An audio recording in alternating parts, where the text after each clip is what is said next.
You're live. Good afternoon, everybody. This is the Town of Dewey Beach monthly Town Commissioner meeting and public hearing. It's being held at the Dewey Beach Life Saving Station as well as via live stream via Zoom. Today is Friday, February 17th, 2023, and it's 3 o'clock. With that, I'd like to convene the Town Commissioners meeting. I'll start with the opening ceremonies of Pledge of Allegiance. Please remove your hats and stand. Pledge allegiance to the flag of the United States of America and to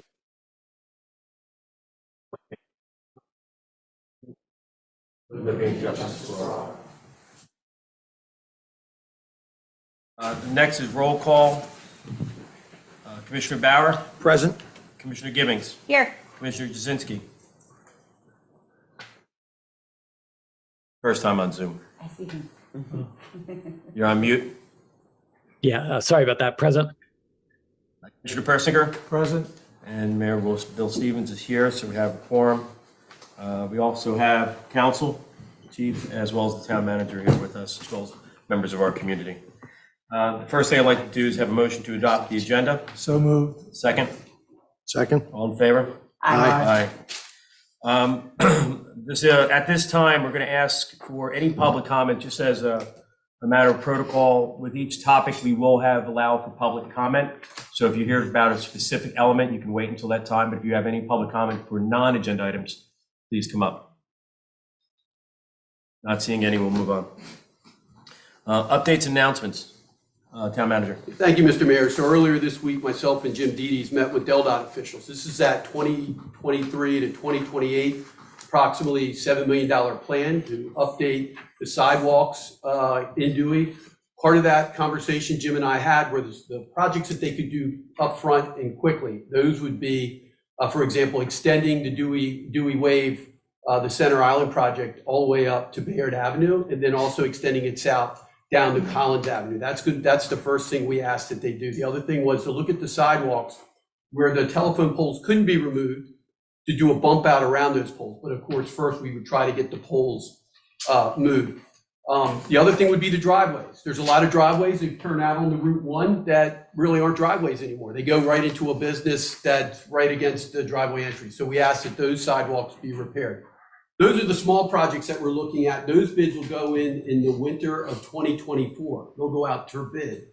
And then the bigger projects are, for example, possibly putting all not the transmission lines, which are on the south side, which are the 60-foot pole, but the smaller poles, maybe putting those underground. But that was very expensive.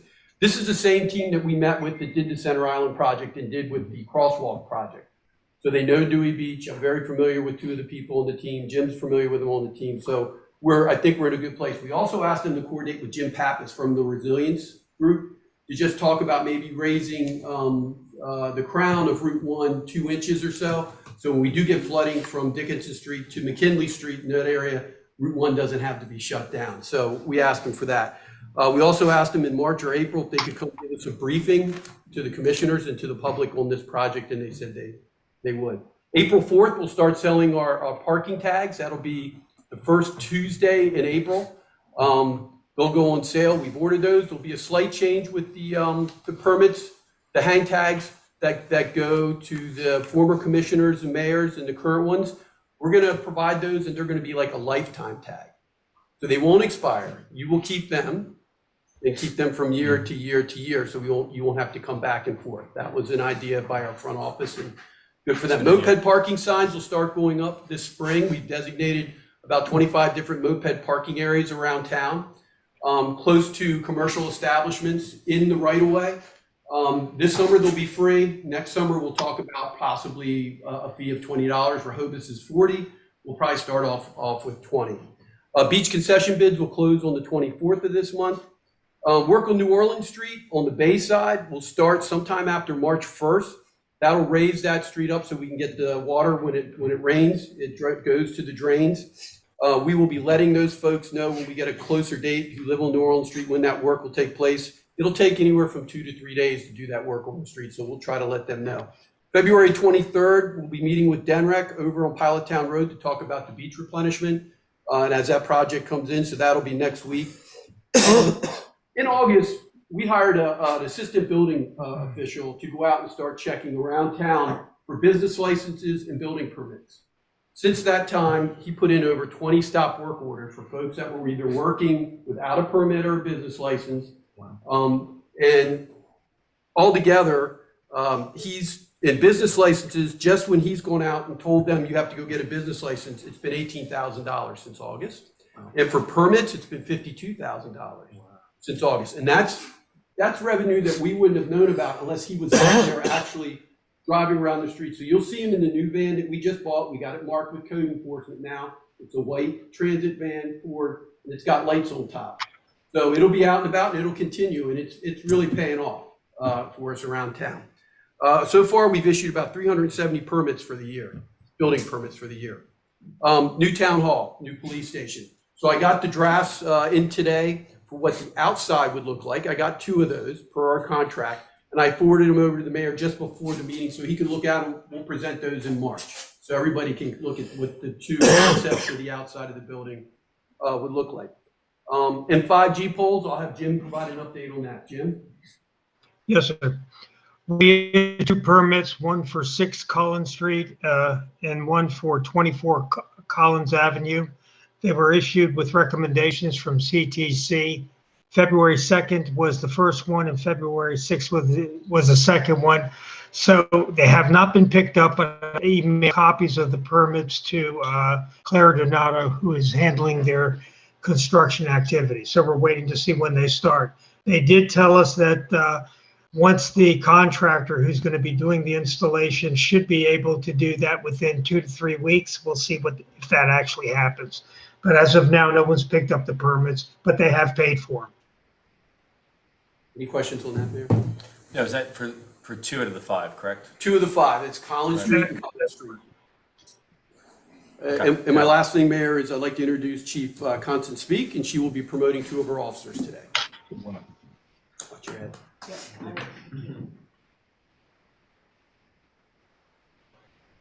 I've met most of you already today. I'm very happy to be here. Today's a great day for the town. We're going to be promoting 2 of our officers. Lieutenant, would you like to come up?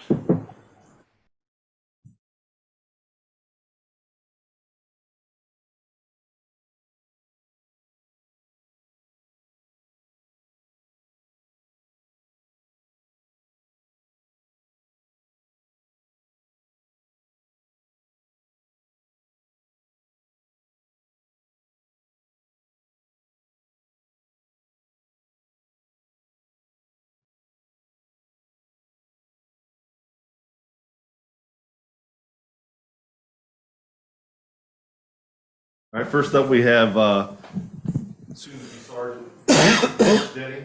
Brooks Denny started with our department back in 2002 as a seasonal police officer. Worked his way up through the ranks. During his tenure here, he become our field training officer, training many of our officers that are currently on duty with us. He's got 19 years of service, and today he'll be promoted to sergeant.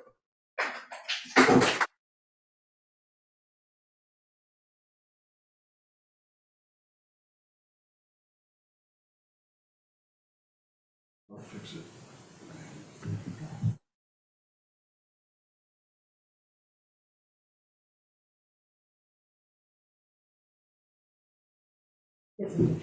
Want another picture, yeah.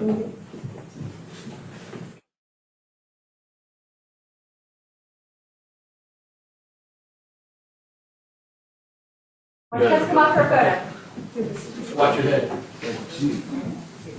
Some of their presentations. Thanks, sir. Come on. Come on up.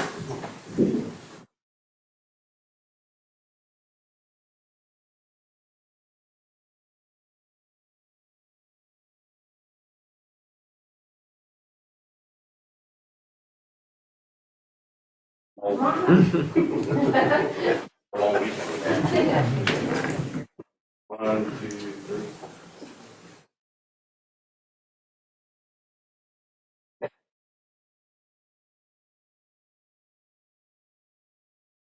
Congratulations.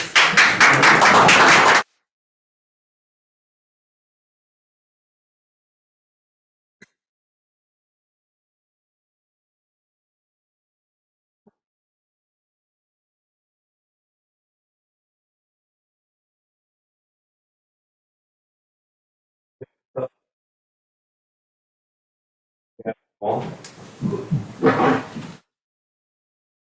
Gavin came to us in 2018, participated in our seasonal police program, just as many of us have. In 2018, the fall of 2018, he attended Delaware State Police Academy, being certified as a full-time officer. Currently, he is our department TASER instructor and video evidence coordinator.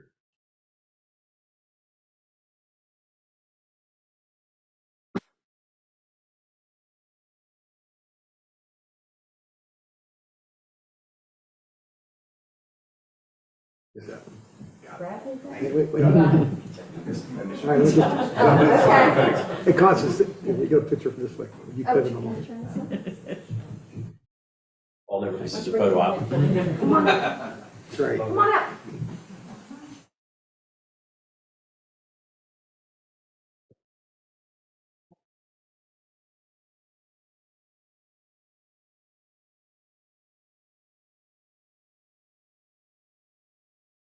Congratulations.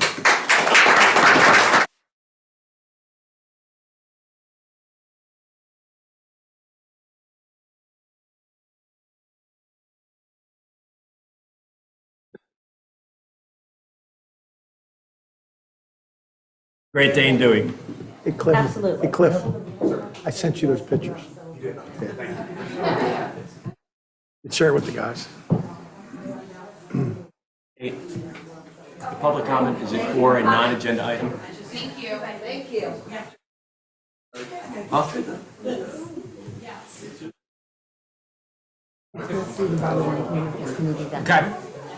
Bring it in. okay. Yeah. As long as he, thanks, everyone. Thank you for coming. Do you want to do that as part of it? Don't want to stand there and just talk. I know. Oh, it's nice meeting you. Thank you.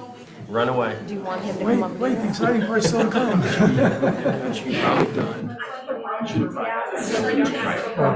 got it. We can probably do it in a few minutes.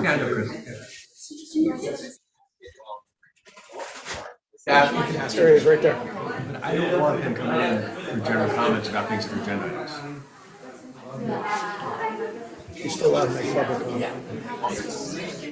When and if they would decline to answer my question, when I would actually reach the boundary. When it would cut you off on myself. Exactly. So I did manage to find one boundary. I asked it to describe. Yes, okay, Sergeant. Can we have people go on mute, please? We take the public comment first, or? Well, this is part of the updates and announcements section, so. Yeah, yes, sir. Hello, everyone. My name is Sergeant Dempsey, Sergeant Cliff Dempsey. The reason why I'm here today, I'm going to do a small presentation on the implementation of, I'm sorry for pushing the word, of our new Axon body-worn cameras that we just recently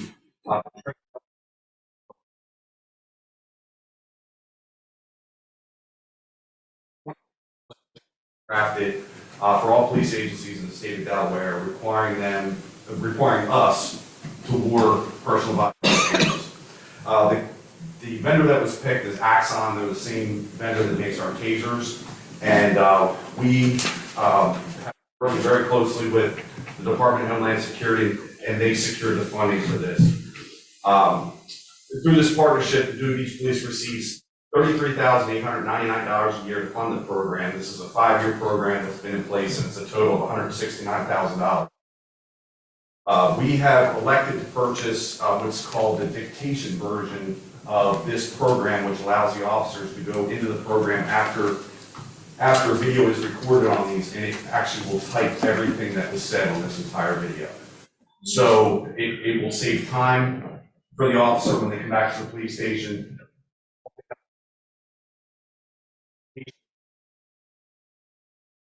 Some things, but they'll just copy right into the report.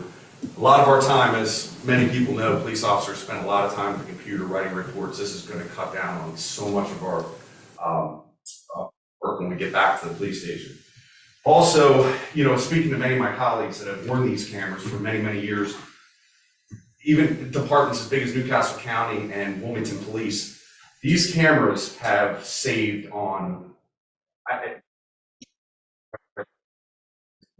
liability that we face out there on the roadways. These cameras really can help the town and help all the municipalities and the state police and every police agency in the state of Delaware, because everything we do now will be recorded. All of our officers are going to be required to wear a camera while they're on shift, including when they're on their way to and from work. Since we do have the take-home police car program, it is very important that these cameras remain on their way back and forth to work. All of our evidence is stored on a secure server, which is called evidence.com. That's through Axon. We do have 3 administrators as of right now that are going to administrate this evidence and make sure that it gets forwarded to the Department of Justice to prosecute cases. The officers will not ever have any ability to get into this system and alter or remove any video that has been recorded. So if it gets uploaded to evidence.com, which automatically does when they return to the police department, there is no one that can touch that. Uploaded to the cloud at evidence.com.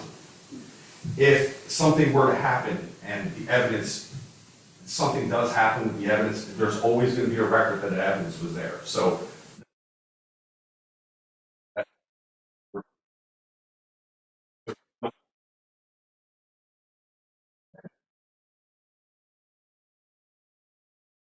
I think that's pretty much it. Does anyone have any questions on the program? Yes, sir.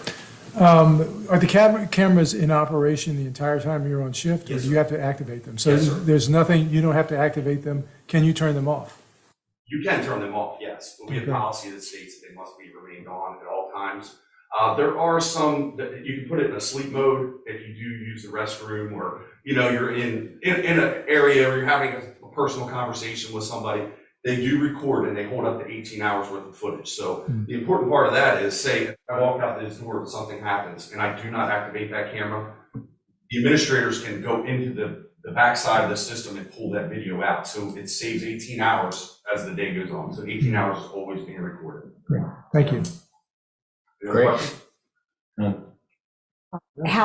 How soon will people be wearing them? Is it training first? So we met with the Axon rep about 3 weeks ago. We've developed a policy. Chief and Lieutenant Hocker have developed a policy. We pushed it out this week. So we've started deploying the cameras. They should be out by the end of the week. Excellent, thank you. Thank you, Sergeant. Thanks, Sergeant. Okay, thank you. I was informed by our town clerk that there may be people that are in the waiting room on Zoom who want to make general comments. And I just want to reiterate, this is not for comments based upon any agenda item. That you will have time to do that when the agenda item comes forth. So if you're in the waiting room for a non-agenda comment, please state your name and give me your comments.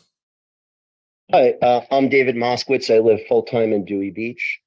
The town is looking to increase fees 28%, but they're turning a blind eye to serious payroll issues. There are some employees that seem to be exempt and not eligible for overtime, but are getting overtime. Exemption aside, one employee is getting overtime nearly double their salary in some pay periods. Multiple individuals have notified the town's mayor and manager about overtime abuse concerns, but were ignored. A particular employee is also apparently going to numerous conferences, including to Vegas, where the feature presenter is Janet Jackson. Are overtime and travel expenses being given?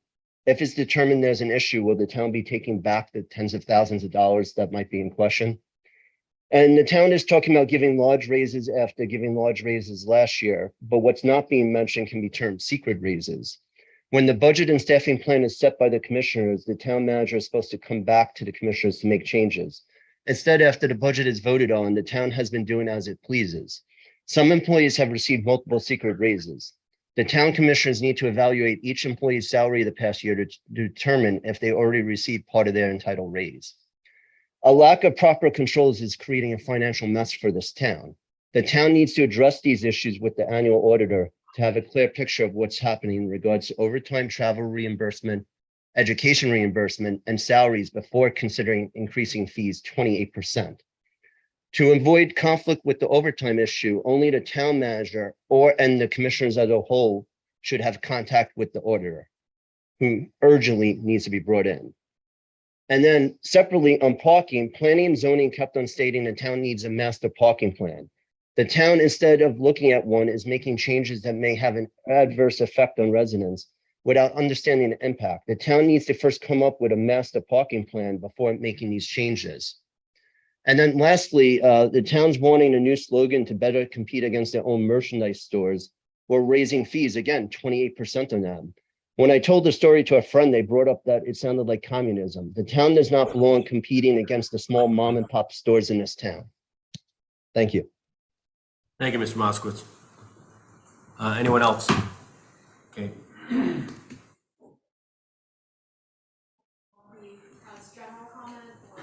You bring him in and we'll ask. Hey, Chris, it's Bill Stevens. Do you have a general comment or an agenda-based comment? You're on mute, Chris. I do not. I'm sorry, sir. All we heard is I do not. I do not have a comment. Okay, thank you, sir. Okay. Let's move on to opening the public hearing. Jim Tyler. Oh, sorry. We have committee reports. Committee reports. Climate change.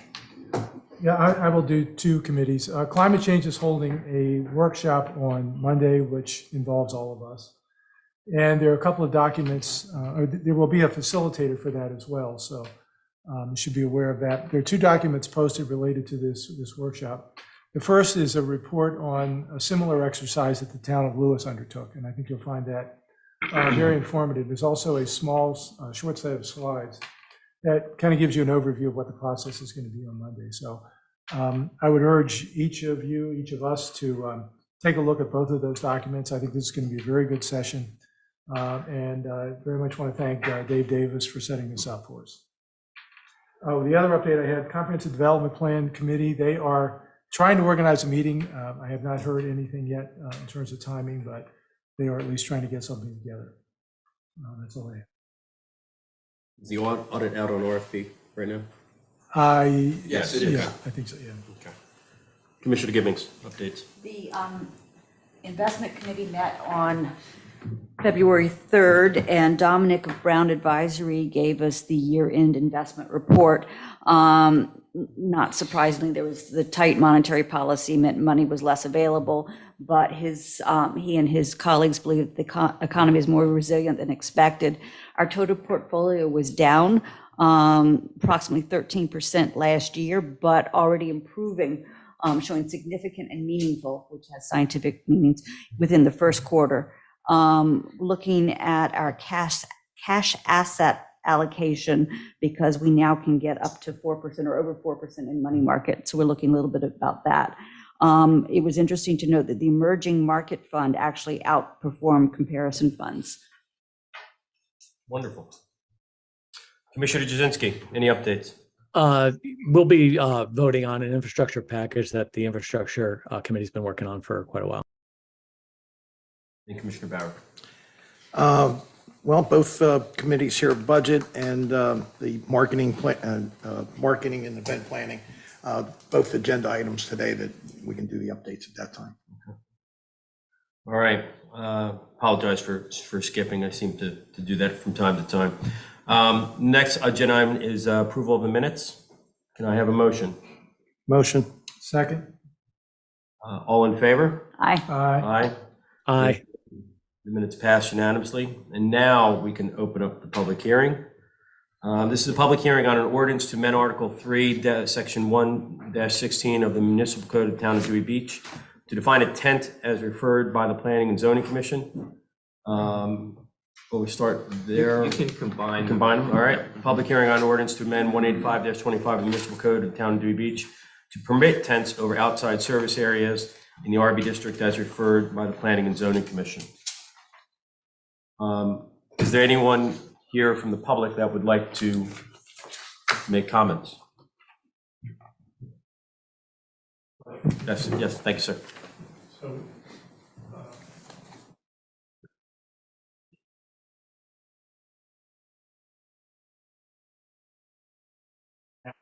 I want the partnership entity and its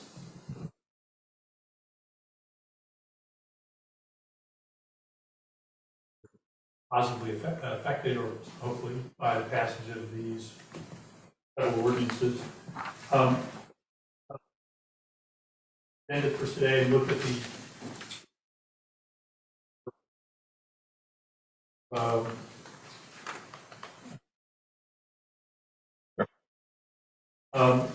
definitional ordinance for the definition of intent had in it an alternate version.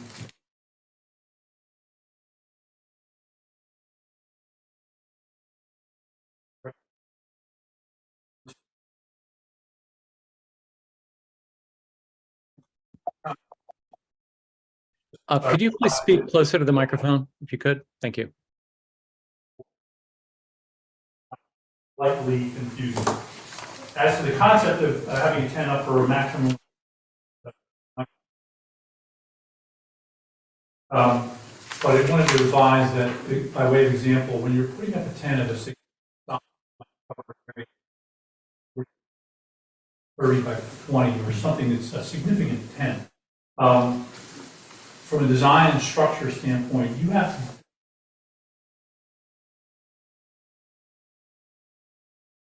work into the ground, or at least with it.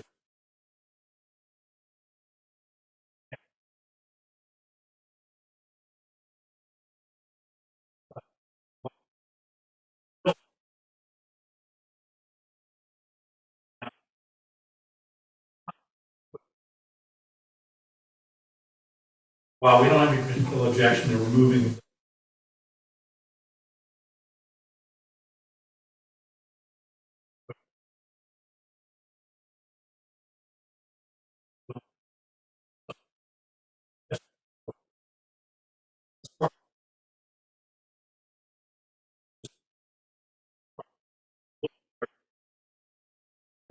in the first phrase, and without distinguishing the fact that we might want to keep our structural elements in place. Take down the actual material that is the tent surface. I don't know where the alternate version came from in particular. I would say generally I prefer that the original ordinance be the one that is adopted, but if you're working in the first phrase, because I don't think it, based on what I've described, it's not really temporary.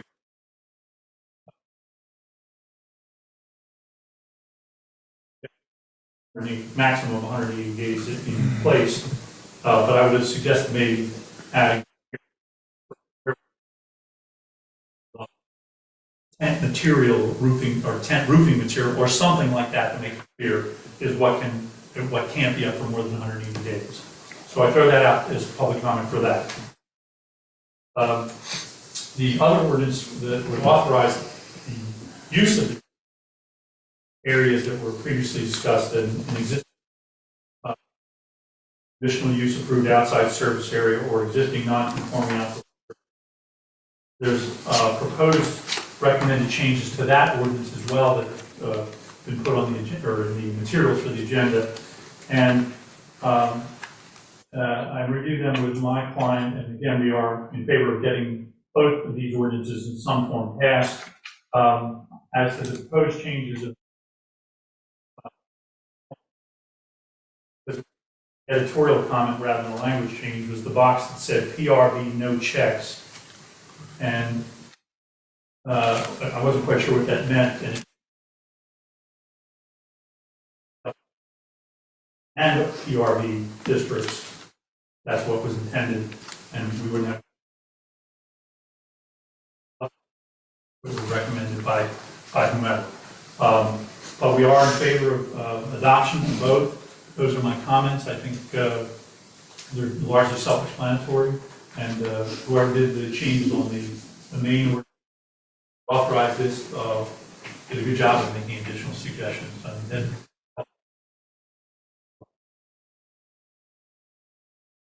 Thank you, Mr. Spence. Does anyone have any questions for Spence Board? No questions, but I will own up to making the suggested changes. And the reference to PRB was simply just a question. Should we have checks in that table for PRB? We don't have it. As an overlay, Right. but I don't think there's any reason why you couldn't have it. But. Right. And we don't have any PRB Right, we don't. zoned areas at this point right now. Could I ask Mr. Spence a question? Of course. So in the case of the conditional use permits where we have a defined outside service area that's regulated, it can't be expanded without approval. Various establishments have asked for permission and received it to place tents over those areas. But those areas are defined in the form of permits that have been issued by the town. When it comes to, say, North Beach, when you appeared before the Planning Commission, you were asked to describe the outside areas, and there are various outside areas, and they are unknown to the town in terms of what their square footage is or what their dimensions are. How does the town know? I mean, is the town, if this ordinance is passed in its current form, can the town regulate the size of the tent that goes over those areas? Seems to me it can't.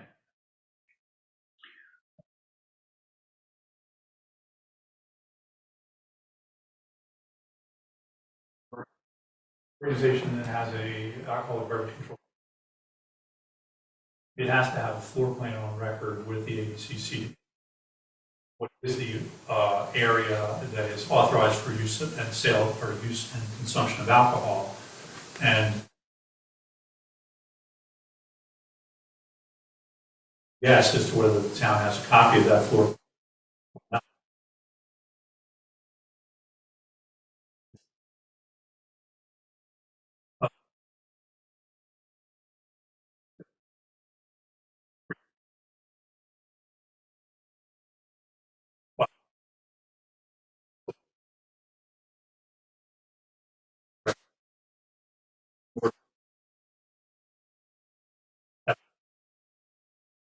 Is essentially the size of it is controlled by the conditions out there, which is there's a fence on the north building on the other side, so it's sort of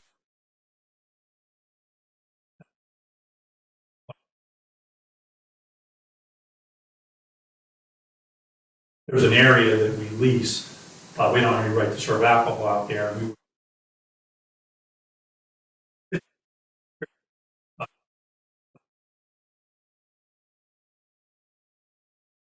Likely it is that would happen, but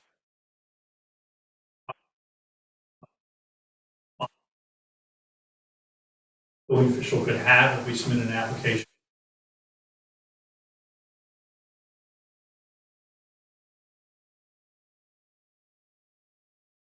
And that, in my mind, means a license.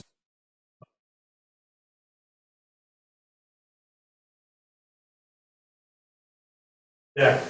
And as I think about it, I'm not sure. A licensed patio at Ivy, which is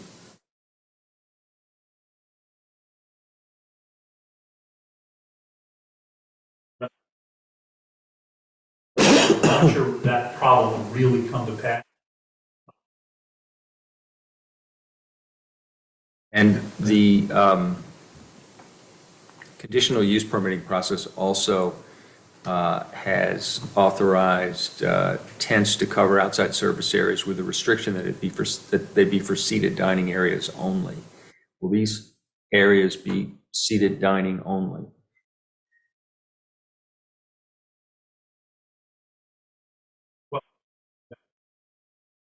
Where the conditional use approved outside service areas, they are only for seating. Yes. Can't have any other way. So there isn't any.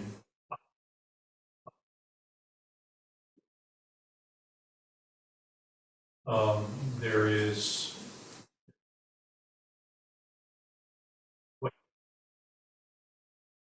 and provided seating for the beach area on the north side of North Beach. During the summer, there are tables, but there aren't seats.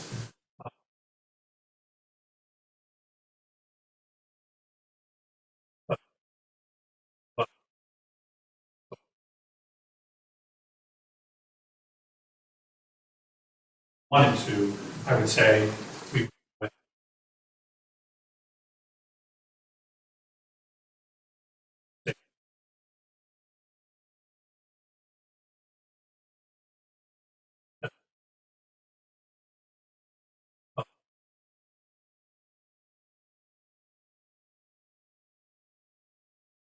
it has both. During the normal business for live acts over the years, we've taken the seating across the stage and not have seating in the way.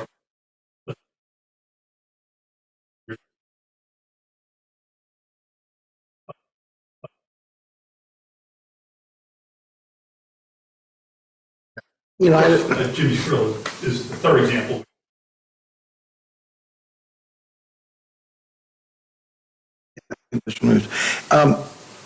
To piggyback on what Fred was saying here, is there a way to change this ordinance, the red line version, to incorporate, if I can sift through this, is, the ABC regulations, can we tie it? And I think that might eliminate your concern on that, Fred. If the ABC is allowing whatever they're allowing, whatever your floor plan is, you're looking for a tent over what the ABC's already allowed you to do. So is there a way to tie that language? And I'd need your help on that, Fred. You mean in the attempt to potentially remove seating? No, I mean, I guess the issue would be, you just can't put a tent up anywhere. It's got to be over something that you already have. So paragraph 2 refers to existing non-conforming outdoor service areas. Could we tie in a reference to existing ABCC authorized non-conforming outside service areas or some words to that effect? Go on the clause after, subject to all building code, fire marshal setback requirements and ABC. That might be less awkward. Yeah. It shouldn't be? Yeah. But should we? Probably. Yeah. No, I mean, are there? I just think there's a reasonable way we can accomplish what everybody would like to see. Question. If you plan to put up a tent, is it your expectation you would go to the town and ask for a building permit? I think we had that discussion in planning zone, yes. So There's a number of things that go on. at that time, the building official would assess what how the outside service area is configured. So, if you could, in essence, lock that in place at that time.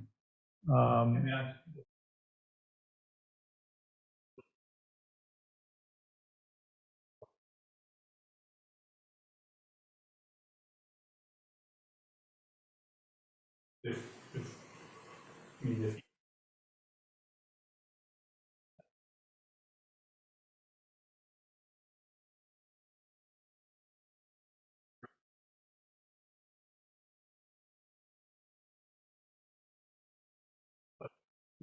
as it relates to my client, existing non-conforming ABCC licensed outdoor service areas is okay.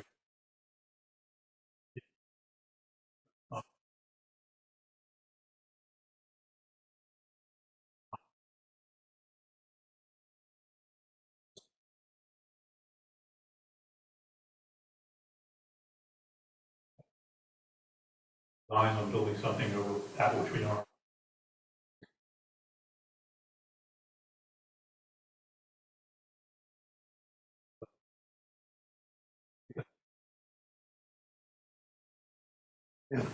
Fred, if you could work on some language for that. Well, I think would fit. that was a good suggestion, was to Yeah. incorporate it right there. Existing non-conforming outdoor ABCC licensed to service areas. Patron service areas.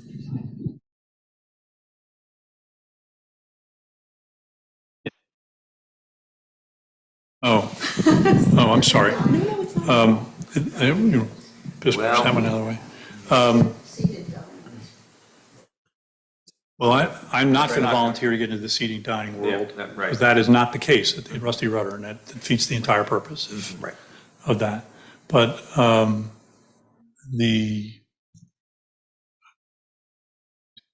sorry.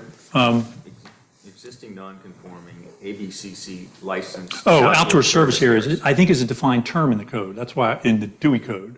And so I was thinking, you don't necessarily need to modify that. That's why I had put the word non-conforming ABCC licensed outdoor service areas, because I was trying to not do violence to the, I think outdoor service area is a defined term somewhere. So I was just trying to avoid violence to that term. But at the end of the day, if the commissioners want to have it be that it has to be an outside, it has to be a licensed area, so be it. Okay. I just don't know what impact that has on other people. I just don't know. So I don't know if there's any other questions for me, but. I do have one more.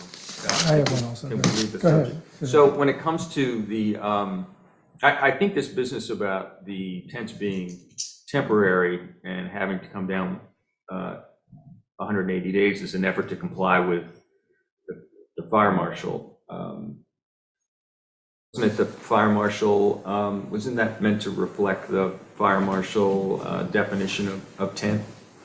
So I don't know that it would have to come down necessarily, but it'd have to be re-permitted. And it might have to come down. But we could make reference to the membrane, probably, and accomplish your concern. But do you envision that the foundation that you were talking about is restricted to the ground level, or the substructure that would hold up the membrane? Well, the one example that we've had in place for a number of years at North Beach, I think for 7 years, I think we've been doing it in North Beach, involves a vertical structure. I mean, both the vertical and the roof support aspect of it is all there and just remains there in the winter, and then we put the tent on it, and then we take it down. And so I don't want to speak for the engineers and the architects to look at this. And by the way, the reason why this all makes a hill of beans is that in order to get insurance for it, and in order for these companies that build these things to be even willing to build it, and in the world of live performances and that sort of thing, so that people don't run into liability for what happens if there's a windstorm. These things are highly engineered. If they're big, they're highly engineered in terms of safety and security, so that people will get, they don't collapse, that people don't get blown over, unless it's horrific. And so there is a structure to be accounted for that is going to have it's going to have structural support up in the roof area that's going to stay.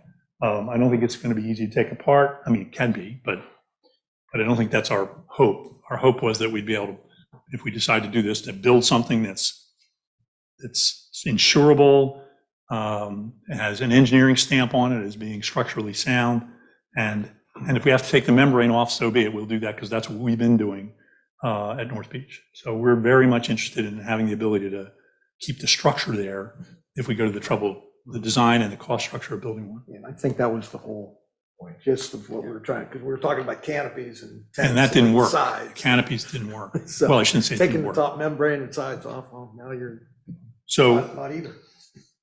and I think we are aware of the fire marshal issue as well, which is why I think we take it down. But we're not taking the structure down, we're taking the membrane down. So again, Just my recollection of what the fire marshal told us in November was that it's like $25, you get a permit to put up a tent, you can keep it up for 180 days. At that time, it has to come down. You can put it up the next day by just going and getting another $25 permit. But there was also the potential to have a permanent tent structure. It's a different permit, and there's some different requirements. So that is an option as well. And if we just leave this in terms of a tent structure conforming to all of the fire marshal regulations, you can then make a determination whether or not it's going to be a temporary structure limited to 180 days, or in fact, it's a permanent structure. I mean, I think the fire marshal even used an example of something up at this would be a Holiday area, I can't remember the name of it at the moment, but they did decide to put up a permanent tent structure up, Shelville. Oh, Shelville. They did decide to put up a permanent tent structure. I have my notes, and it says, temporary permit is for 180 days, and then re-permit, take it down. If it's more than 180 days, it becomes a permanent structure, it needs a formal door and other things like that. Yeah, that I remember that as well. As I said, we were happy with the definition of tent when it was first drafted, I was just trying to make peace on that, but But I think to Gary's point, if we were able to define it pursuant to the fire marshal, then it really leaves, it's up to the business. Then it's as up to the what business, whether they want wants to do temporary. well, and that's when I drafted it originally. You remember, I'm the original drafter of this. No, I'm not the original drafter of the tent with the definition, but having said that, I liked it when I saw it the first time, thought it was adequate. And to the extent it's now changing, I was just trying to point out those problems with the fact that we have this kind of a superstructure that is probably going to stay in place. One other question. If you decide to put up a temporary tent and you take it down in 180 days, what's your expectation with respect to the need for a building permit to put the tent back up? I don't know off the top of my head. I actually don't know. I mean, I don't know what the town's intent would be. Well, the sentence that was in the definition, construction of a tent must meet town and county building requirements, whatever they are. But I'm not an expert on the building code, so I don't know off the top of my head. Okay, can we pull Dawn's tanks up? Dawn, are you there? Good afternoon. Yes, I am. Could you give us some insight here to this conversation we're having on the process for a new building permit to put the tent back up on the 181st day? Well, when it comes to commercial projects, codes have always had it that those codes are much more restrictive because of the fact that the public safety is involved. And so, yes, they are more restrictive in county codes, in fire codes, other codes like that. So in reality, if there would be what I would call an audit trail of knowing that every so many days, in this case, 180 days, something would come down on the 181st day, it would go back up. We would keep an audit trail of what actually took place over the course of time. Now, whether or not the county or the fire marshal would require those regulations, those tents to be evaluated once again, I don't know. But I do know that the county will not issue a permit many times without the fire marshal's permit, but not necessarily on tents. I don't know as if the county, have any specific regulations.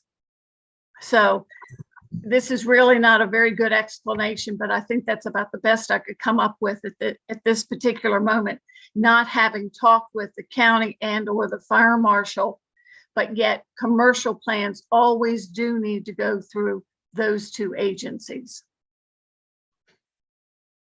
Thanks. But what would the town's intent to be with respect to You're right, I forgot. the need for a building Good point. permit?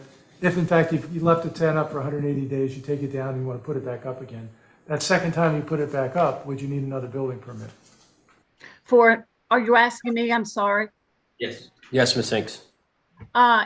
In my personal opinion, I would want another building permit simply for an audit trail to know how things came and went, because a building permit, as we have it now, is only good for 1 year without a renewal after or prior to that 1 year anniversary.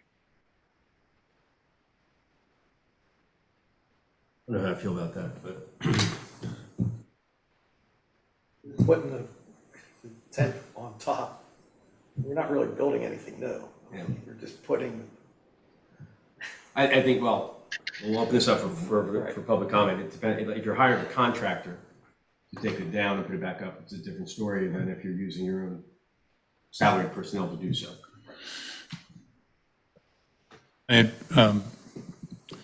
Town manager and I had a sidebar while that was going on, and he reminded me of one thing, is that my example of North Beach is not a tent, because it doesn't have any sides, it's never had any sides, it's a canopy, but conceptually what we do is we put it up and take it down, and we leave a superstructure. All that conversation remains the same, but it is coincidentally not a tent, because it's never had any sides.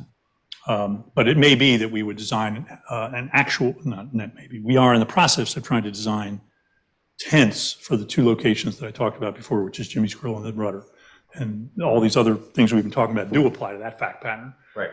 Although, as I said, as long as everybody understands that we are going to have some sort of a superstructure there that isn't going to go anywhere between seasons. We want it to be safe. I mean, that's Yeah, we want it to be first and safe. So if we're going to go to the trouble to do it, we're going to do it right. Right.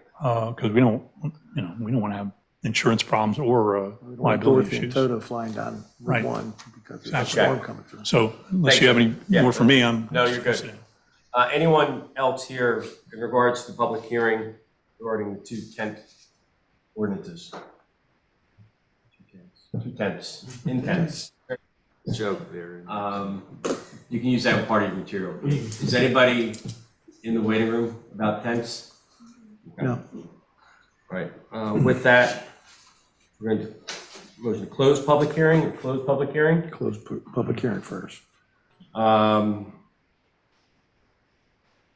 Moving on to the agenda item, discuss and possibly vote to approve an ordinance to amend Article 3, Section 116 of the Municipal Code of the Town of Dewey Beach to define a tent as referred by the Planning and Zoning Commission. Commissioner Bauer, I see. Yeah, I'd like the motion to do it, but I'm going to need Fred's help. I'd like all the red lines that are in, what do we call this document? Red But line that's version. The red line version? different ordinance. That's not the definition. Okay, so we're back onto this one. Yeah, Gotcha, okay. So it's section, Alternate there's version. an alternate version. So, all right, so there are two versions throughout. There's one version that refers to a tent as a structure, one is a temporary structure. So the question is. one has a what- synopsis on it. Right. So where do we, so under section 2, we're adding in the language that says, how did you say that, Fred? Section 2? No, that's for the next one, Paul. This. Oh, next one. Okay. This one, we I'm just mixing need them to up. decide whether we like temporary in 180 days or don't like temporary in 180 days.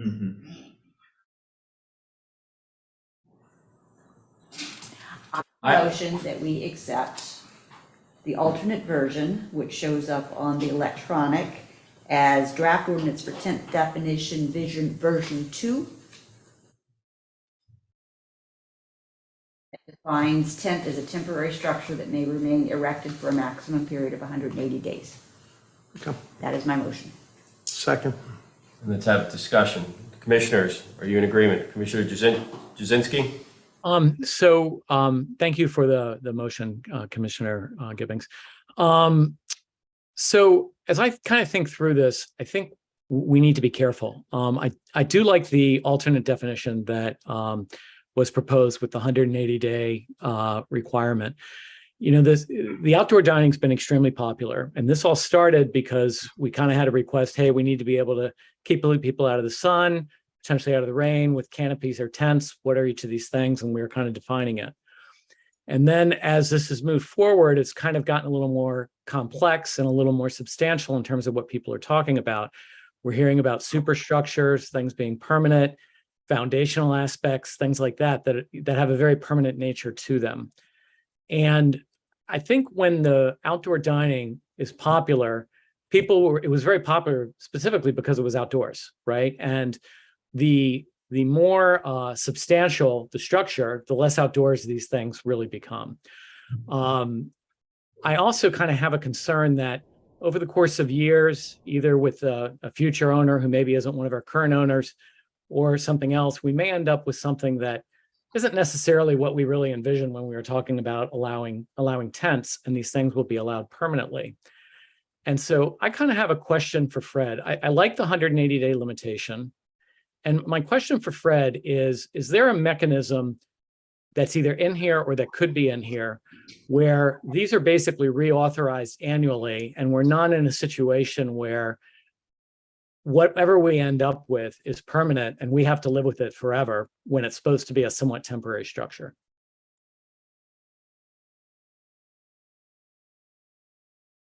Well, that's a difficult question. If it's a permanent structure, then you've got, you're vesting rights in the property owner that they've expended presumably a significant amount of money, and they've done so in compliance with your code, and now, you wouldn't either authorize the construction of something permanent with a provision that it has to be removed, and somebody who constructs something that's permanent, that's compliant with the law, shouldn't ever expect that the law could be changed and they could be required to remove it. So the difficulty here, because what we're hearing is that these structures, in order to be safe, have to have significant foundational elements and significant superstructure components and whatnot. You're probably getting into this territory where you're not going to be able to undo the authorization without facing a claim that you're violating the rights of the property owner. So my question, I guess, to the whole group of commissioners is, if what we're really talking about are permanent structures that are intended to be permanent, shouldn't we really be looking about changing our code and saying that we're going to allow larger premises and just have them build it to all the fire standards and everything that they want to do, and just have the larger buildings that basically support the kind of hybrid indoor-outdoor dining? Because it seems to me, I'm not going to get into what a tent is, but we tried to define tent, and this kind of started as a way to kind of provide some shelter for outdoor dining, and it's morphing into permanent structures. And I'm just wondering if changing the zoning code to just allow larger buildings so people can build what they want to build might be the better avenue to really accomplish this. Commissioner Jasinski, I agree with you. But what I foresee as happening, or hope that we have, is that we can potentially approve a tent definition this evening, as well as how it will be implemented, and have that as a future, and try to incorporate it into a permanent structure. As we're coming up on the start of the season, I wouldn't want to prevent the business from doing what it needed to do, from protecting against sun or rain. So I don't disagree with you, but I would like us to not defer from moving forward with these agenda items. And Mr. Mayor, to go along with that, the alternative version that we're looking at right now is just the definition of tent, Right. which is a separate question from space and implementation of the tent. So we're confounding our two discussions again. Yeah, they are linked. I understand that. Yeah. Motion in a second. Any Commissioner Persinger? Yeah, I guess I'm not sure that I'm wed to this notion of putting this in here in terms of being a temporary structure and remaining in place for 180 days. As we've already talked, there is, within current fire marshal regulations, there is the opportunity to put up something permanent. It's temporary. Really in the best regard. I mean, from my own perspective, if we're talking about just shelter from rain and of the weather, I would probably much rather see some sort of a canopy or an awning in place, something that in fact is permanent. And in fact, that's how we got into this discussion. Initially, it wasn't about tents at all. I think the Highway 1 property came forward a number of years ago and wanted to put a covering over the rudder deck, and they were turned down because that was viewed as an extension or an addition to the property. I'm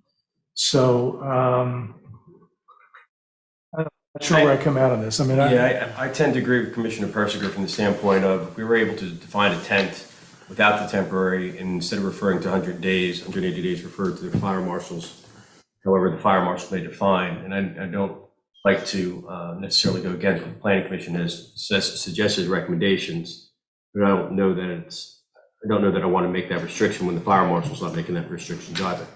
Is there any more information from the Planning and Zoning Commission's discussion? Because I don't recall what the content was of their discussion. Is there anything you can share with us about that? I don't recall anything specific that speaks to this question. I did send this alternate version to the planning commission secretary and chairman for additional comments, and I didn't, I mean, I got a response, but that this was addressing issues that they had raised. The planning commission, it makes recommendations and understand that those are to be heavily considered, but at the same time, if members of the planning commission were here hearing this discussion, they might even feel differently than they did at the time they made their application or made their recommendation. Okay. Again, not trying to mold it all into one, but I do agree that just further look pursuant to Commissioner Jasinski's and looking overall structure. I do agree with Mr. Spence in terms of, there is some building that's going to go on that's require some, if there's more that requires some permitting and superstructure, wherever you refer to, that's going to happen as part of our normal process on the building code. So we do have a motion in a second as version 2.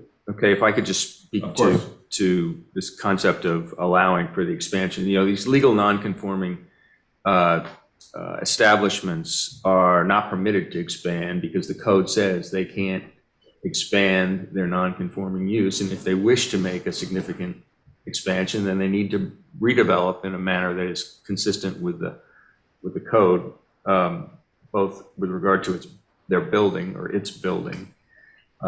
Their setback issues probably perhaps with some of these, and then also with their use. They operate under a different set of rules to some degree than do the conditional use approved establishments. So that would be a big, I don't know how it would be a big ordeal for us to go in and change the code in such a way to say that a legal non-conforming establishment can retain its non-conforming features and yet expand further. I guess I don't look putting a tent over a part of an establishment that's in use as an expansion. Well, I'm talking about actually increasing the permanent footprint of its structure and operating in the manner which it's currently allowed to operate in these new areas. But in the past, there has been some interpretation, just putting a covering over the existing outside deck has been interpreted as being an expansion or an extension, which would violate the code. And either require becoming a conforming business, as you say, or getting an exemption from or exception from the Board of Adjustment. Right, exactly. So we have a motion, we've had a conversation. Is there any revision to the motion? So is the motion on the alternate version or is it on? Version 2. Yeah. Version 2. Which is the version 180 days. with temporary and 180 days? Yes. Yes. So Okay. it needs to be voted up or down, and if it's voted down, then we can go to the other one. Or we can suggest an amendment to the motion. Well, the amendment What to would motion be is your the other Well, one. the amendment is to go back to the original version.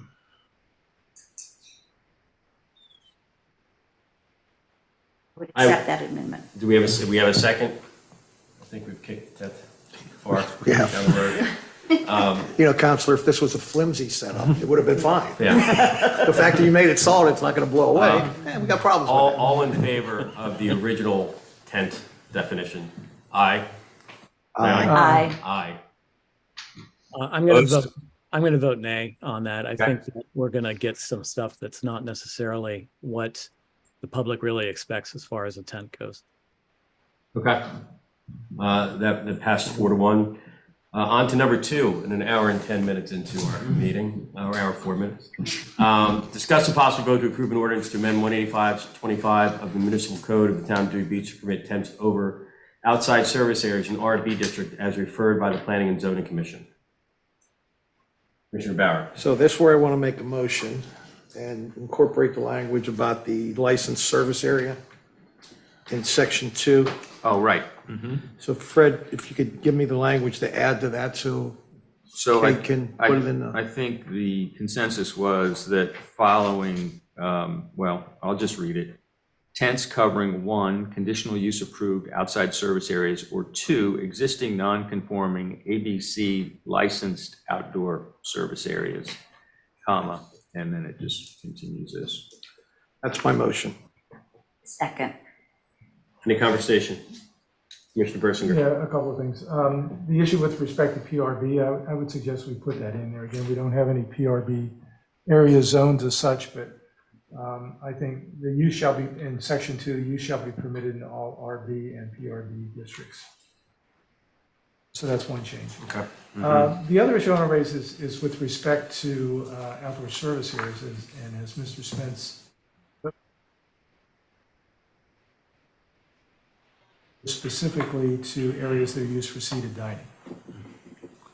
For conforming use, that's correct. Well, that's the definition of an outside service area. We don't have a definition for non-conforming outside service areas. No, I agree. Yeah.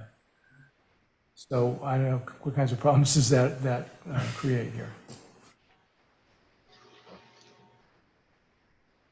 Depends on which side of the argument you're on. They're still paying you by the hour. Okay, conditional use approved outside or existing non-conforming ABC licensed service areas.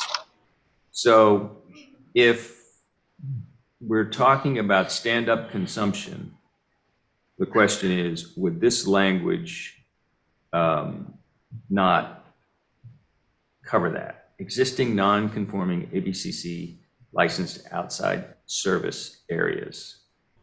Well, aren't existing non-conforming outdoor service areas do not require seating? We could call them patron areas.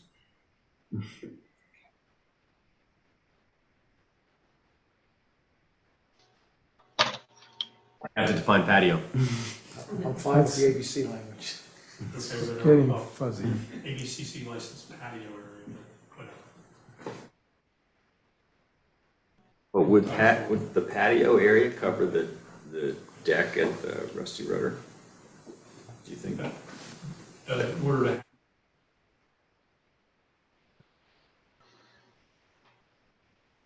to Simple to use patron area, That's not in the public hearing. whatever you have your patron area is. Yeah, I don't care, or patron area is fine.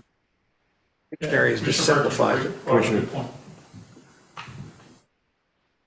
My own preference would be to somehow limit this to outside service areas for seating. But so that would prevent them from moving tables in the evening, which was the main reason for the non-conforming. Well, it's not conforming, but we're talking about putting up a covering over an outside service area.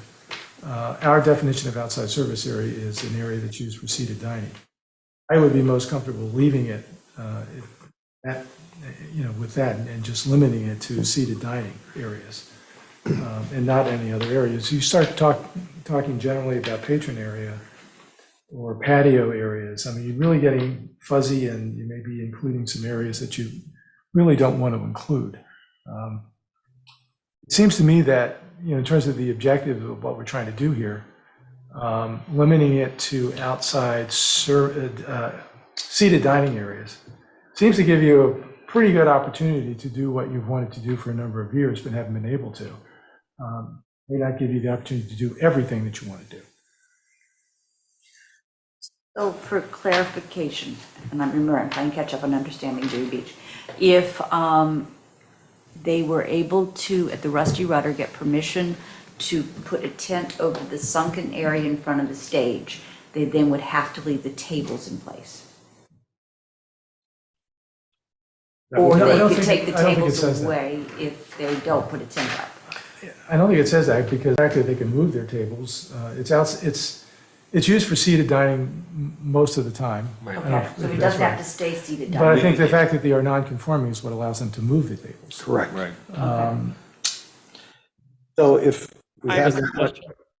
so if we had that language in there, when you remove your tables for the, love seats playing at 9 o'clock tonight, when they move the tables, they have to take the canopy down at that point? Tent. Yeah. So guys, I have a suggestion.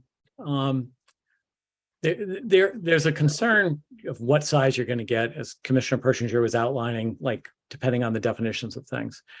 It's clear there's a desire of all the businesses to be able to keep people out of the rain and out of the sunshine if it's like a hot day, right?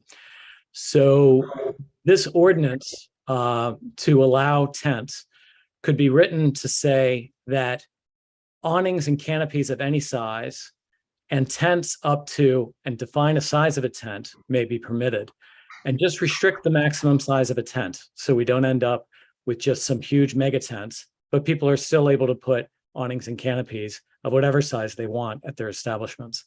That'll allow people to have a more enclosed space that they want.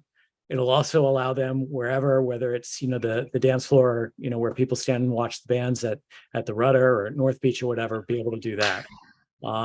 To me, that'll take a lot of the risk out of this because we won't end up with mega tent structures if we define a maximum tent size in this. Commissioners? I don't know what that maximum would be. I mean, again, I'm just trying to give the non-conforming business an opportunity to provide better dining space for its customers. That's really for me, the main goal here. Commissioner President, as written, what's the draft ordinance that's up on, that's been presented? What changes would you make? Because this, as I read this, it doesn't affect whether they're moving tables or not moving tables. They're referring to non-conforming outdoor service areas. It doesn't, there's no unintended consequence to any of the establishments that they've been grandfathered in for up till now, which is allowing them, we'll use the Rudder as an example. It's allowing them to put some tent structure over that outdoor area, which I'm not sure why it was. Well, the outdoor service area, which is, again, according to our code, is for seated dining. So I guess what I'm saying is that I'm not sure that we want to necessarily allow the use of a tent to cover an area that is never used for outside, or rather seated dining. I think that was our purpose or intent here. Well, I think is what we've communicated, that each of the establishments in town have a set ABC regulation to where they can serve or where they can provide service to patrons. And it is what they're asking for is, can they have the ability to put a tent over those areas? They can't necessarily put a tent over non-ABC confined areas. So I guess I'm not seeing why, I don't see the unintended consequences of passing or approving the ordinance as is. My objection here was that, was the new language that Fred was suggesting that would refer to ABCC approved outdoor service areas. So if you want to take out, the specific language that's in our code that is specific to seated dining, then that would, would take care of my objection if that's what we want to do. Okay. Brad, do you have a? Oh, I thought I understood where you were going with that, but now I'm not sure. Well, I'm just saying that don't use the specific term outdoor service area. In order not to restrict the covering to seated dining. That's right. Just say ABC. If that's what we're going to do, yeah. To replace outdoor service areas with ABC approved.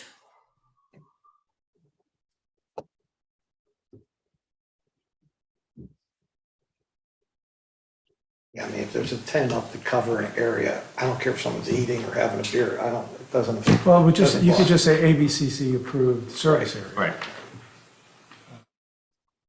Word outdoor out. License. It is outdoor. So take the word service out, put in patron, Patron areas. outdoor patron areas. Licensed. Yeah, your language. Right. Yes, I'm fine with that. And Okay.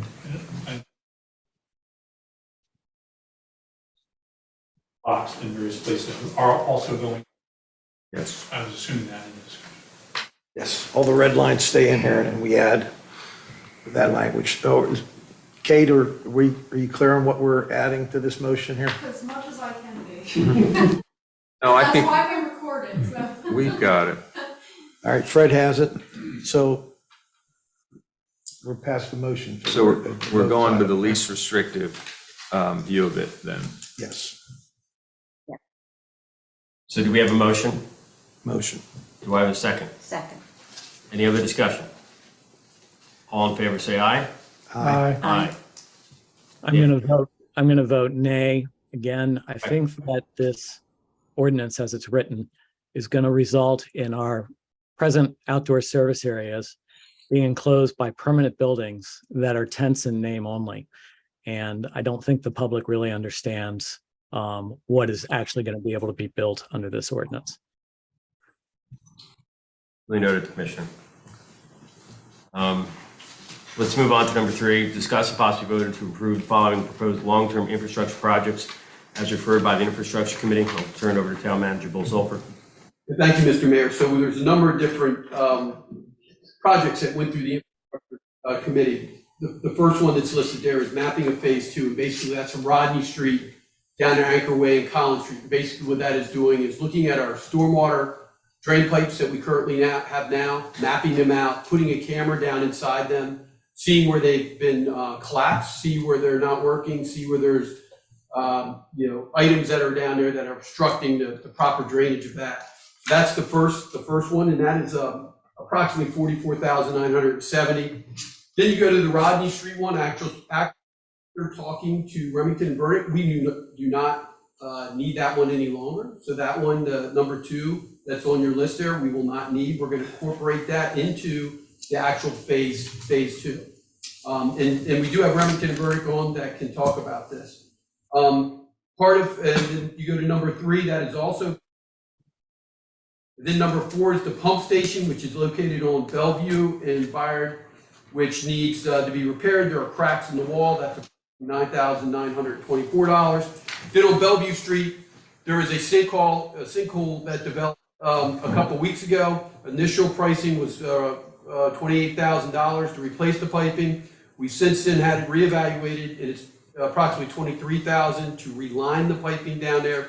And then the final piece you have in front of you is for Reed Street on the bay side. It's approximately $35,000, and that is to fix the flaps. In fact, it's to remove the flaps that are inside the pipes that run out to the bay. And again, Remington Burdick is here to answer any of your questions on any of those projects that came through the Infrastructure Committee. We currently have $652,000 in streets and infrastructure in our assigned funds. Correct. When will this work start and finish? So we want to have it done before May 1st. And we will try to have it work not done during the week preceding or the week after. We would try to have those 2 weeks work not done. Okay. I'll open up to the commissioners for either a motion or conversation. I move that we approve all this spending. I have a second. Second. Oh. All in favor? Say aye.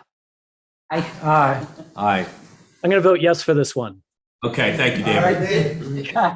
Unanimous. Okay. Thank you for the support on that. Number 4, discuss possible vote in ordinance to amend Article 65, 2, Section 65-19 Municipal Code, Town of Dewey Beach relating to the beach concession contract and extend the contract to a maximum of 5 years. The current charter allows us to do for 3 years. Go ahead, Town. Yeah, so when I took over 2 years, the contract with the current beach concession provider was a 5-year contract with the ability of the town manager to extend it 1 year, and I did that for 1 year. When we went back out to bid this year, it was brought to my attention by our new town clerk that in code, it said we could only do a contract for 3 years. And again, that contract for the 5 years, that was already in place before I got here. That was from 2017. So once we discovered that, we put that in here. The other thing we want to do is move trash off the beach. What's the next one? What's the next one? Yes, sorry. Okay. You're getting like me now. All right, so the thought process is to amend it to allow for up to 5 years. And again, those contracts will still come back to us or we'll review them. But any questions from the commissioners on that? Commissioner Persinger.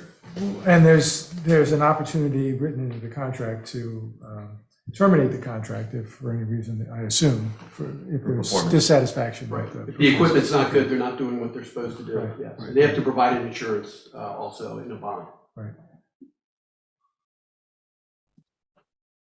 I mean, as long as the public understands that why are we taking trash off of the beach? Well, that's the next one, this one.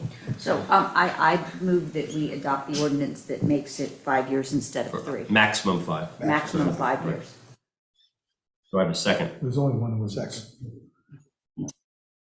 We have the next one. which But is there's only one, I'm saying they're both in the same ordinance. So we can't approve the It ordinance does without strike talking about the other. D, about 100 trash barrels removed daily. So perhaps they need to be linked. Well, it's just one ordinance, right? One Right. ordinance. That's what I'm saying, so we Right. should discuss the trash Discussion issue items. and then. Oh, we can, all right, it's fine. Yeah.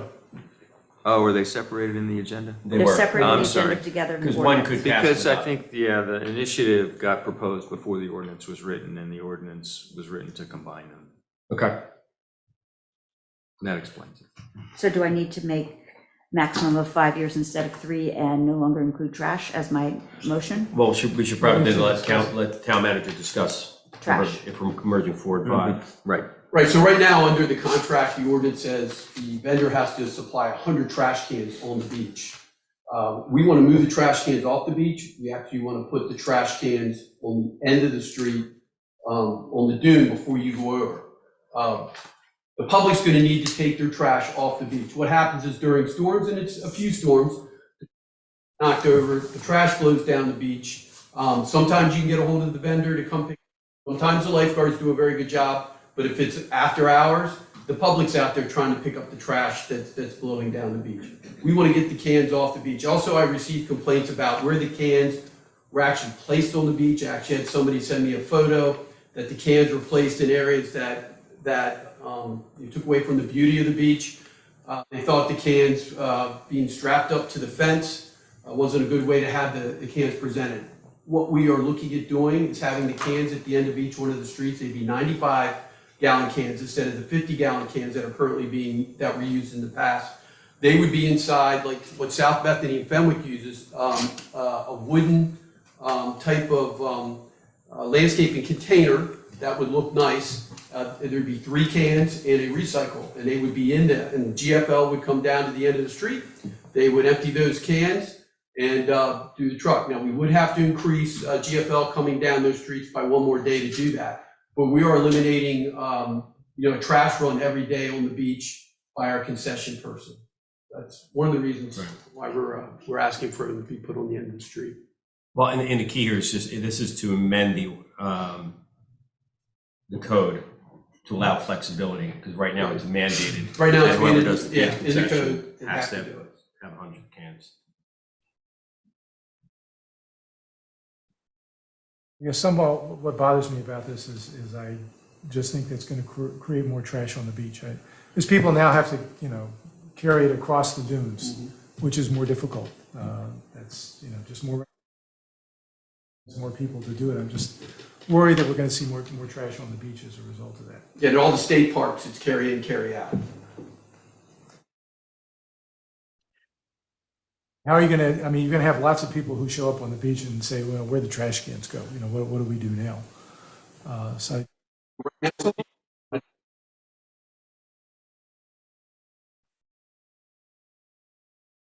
And I think the biggest reason is that vendors don't want to, whoever's doing the beach cleaning doesn't want to do the trash.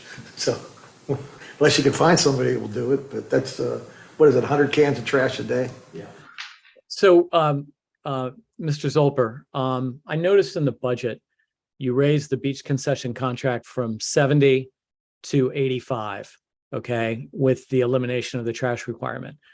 Have you gotten an estimate of what it'll cost to collect the trash on the beach the way it's been done today? Yeah, that's a good question. So what we did was the $70,000 was from 2017, and there had been no increase since then. So we looked at 2017 and 2023, there should be an increase. To see how much it would be to have those trash cans emptied an extra 1 or 2 times at the end of the street. And it ends up being an amount that will be covered. We are asking for the bids. I believe it either 83 or 85,000, and that will cover the additional trash pickups that we will need to do at the end of each street. Does that answer your question? But it doesn't answer my question actually, because I'm asking to have the trash picked up on the beach have you gotten an estimate of what it'll cost to do it the way it's being done today? No, I haven't. I haven't been able to find somebody that wanted to do it. But I do, We got no Can I- bids the way we're doing it. but I do think, Mr. Zolper, you did get an estimate that it would be cost approximately $12,000 to $13,000 to have GFL have the additional pickup if the cans are on the dune side or on the street side. That's correct. Right. So we'll net the same for the beach concession minus the trash. But again, this is about the possibility of, number 4, of extending the contract, and number 5, removing that requirement off the code of the 100 cans. That doesn't necessarily say that we'll go one or the other, it's just moving it off. It's moving it off the concession contract requirements. Is this contract to be effective this year or a year from now? I just want to be clear. It would be this year. So we have very little time to do it. Because I think the big trash companies don't like to do stuff like this at the beach, but there are potentially, smaller vendors who might be willing to drive their truck down and do it, I would hope. And then basically just take it to the dump as a job. But I have no idea what those people would want to do this type of service. It strikes me that we're taking away a significant amenity. And it feels kind of on short notice that, I didn't realize until right now that trash on the beach is being taken away. As Commissioner Bauer alluded to, Commissioner Jasinski, we were not successful, and you can correct my language, we were not successful in obtaining a bid for somebody to do concessions with handling the trash. So without making this ordinance, we potentially losing concession on the beach for summer of 2023. If I could say, Mayor, that met our requirements. That met our requirements. Yes. So could I ask, so I'd like to ask for a friendly amendment to the motion, which the motion is to pass these as it is, but to add to the motion that we are directing the town manager to endeavor to try to get a bid for on-beach pickup of the trash separately. It's a great point. I mean, it's fine, but I see some Public comment. public is comment. desired. Is there anybody from the public that would like to come up and comment? Come on up. Come on. How often do you get to speak into a mic? My name is Rhonda Housley. I live on Reed Avenue, and I agree with Mr. Persinger. If you take off the cans off the beach, that it's going to be incredibly difficult to get people to carry the trash off. I think that it is correct that concessions that sell concession food there be required to have trash cans so that and they clean up, because they're the ones who are bringing in the drinks, the soda cans, the straws, everything else that's thrown all over the beach. Thank you. Thank you.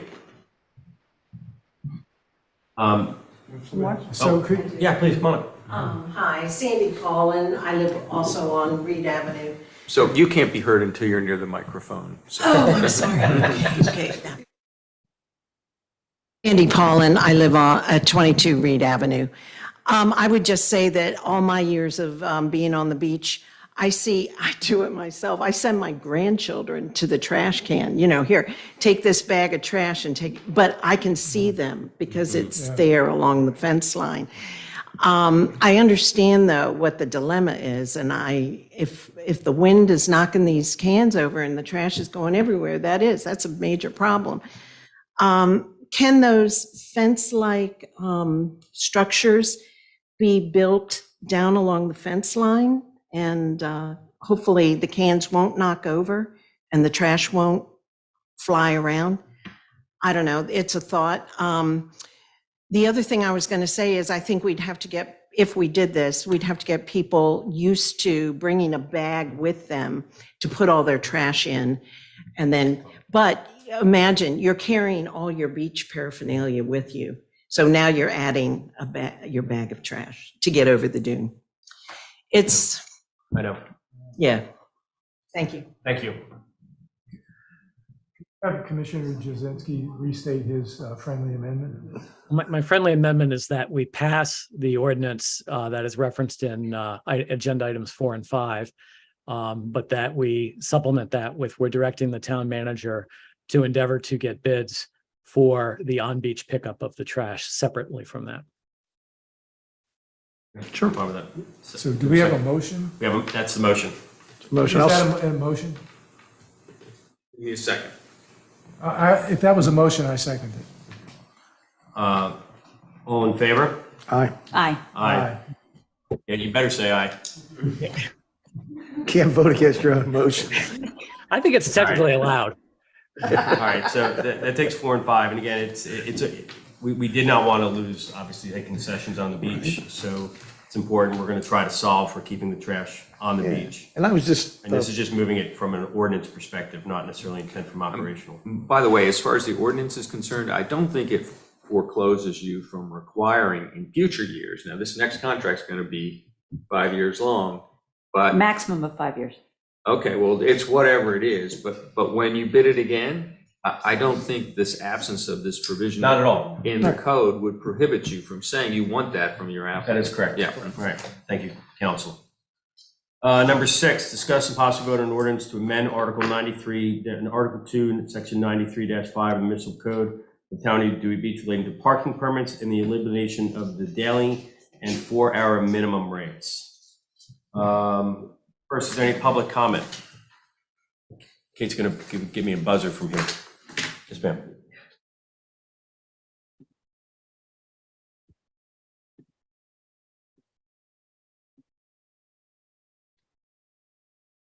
And Sandy Paulin, 22 Reed. I've actually been an owner in Dewey Beach for 42 years, so I've seen a lot of changes to the town. A lot of changes to structures, a lot of changes to parking, a lot of changes to the congestion, you know, in our streets. And I know it's something we're all trying to deal with. During the summer months, it feels like it's chaos. And I feel like we have a real problem, but let me just make a comment on the hourly and the 4-hour. Unless I misunderstand the new wording, I feel like the hourly is going to create a hardship for people who are on the beach.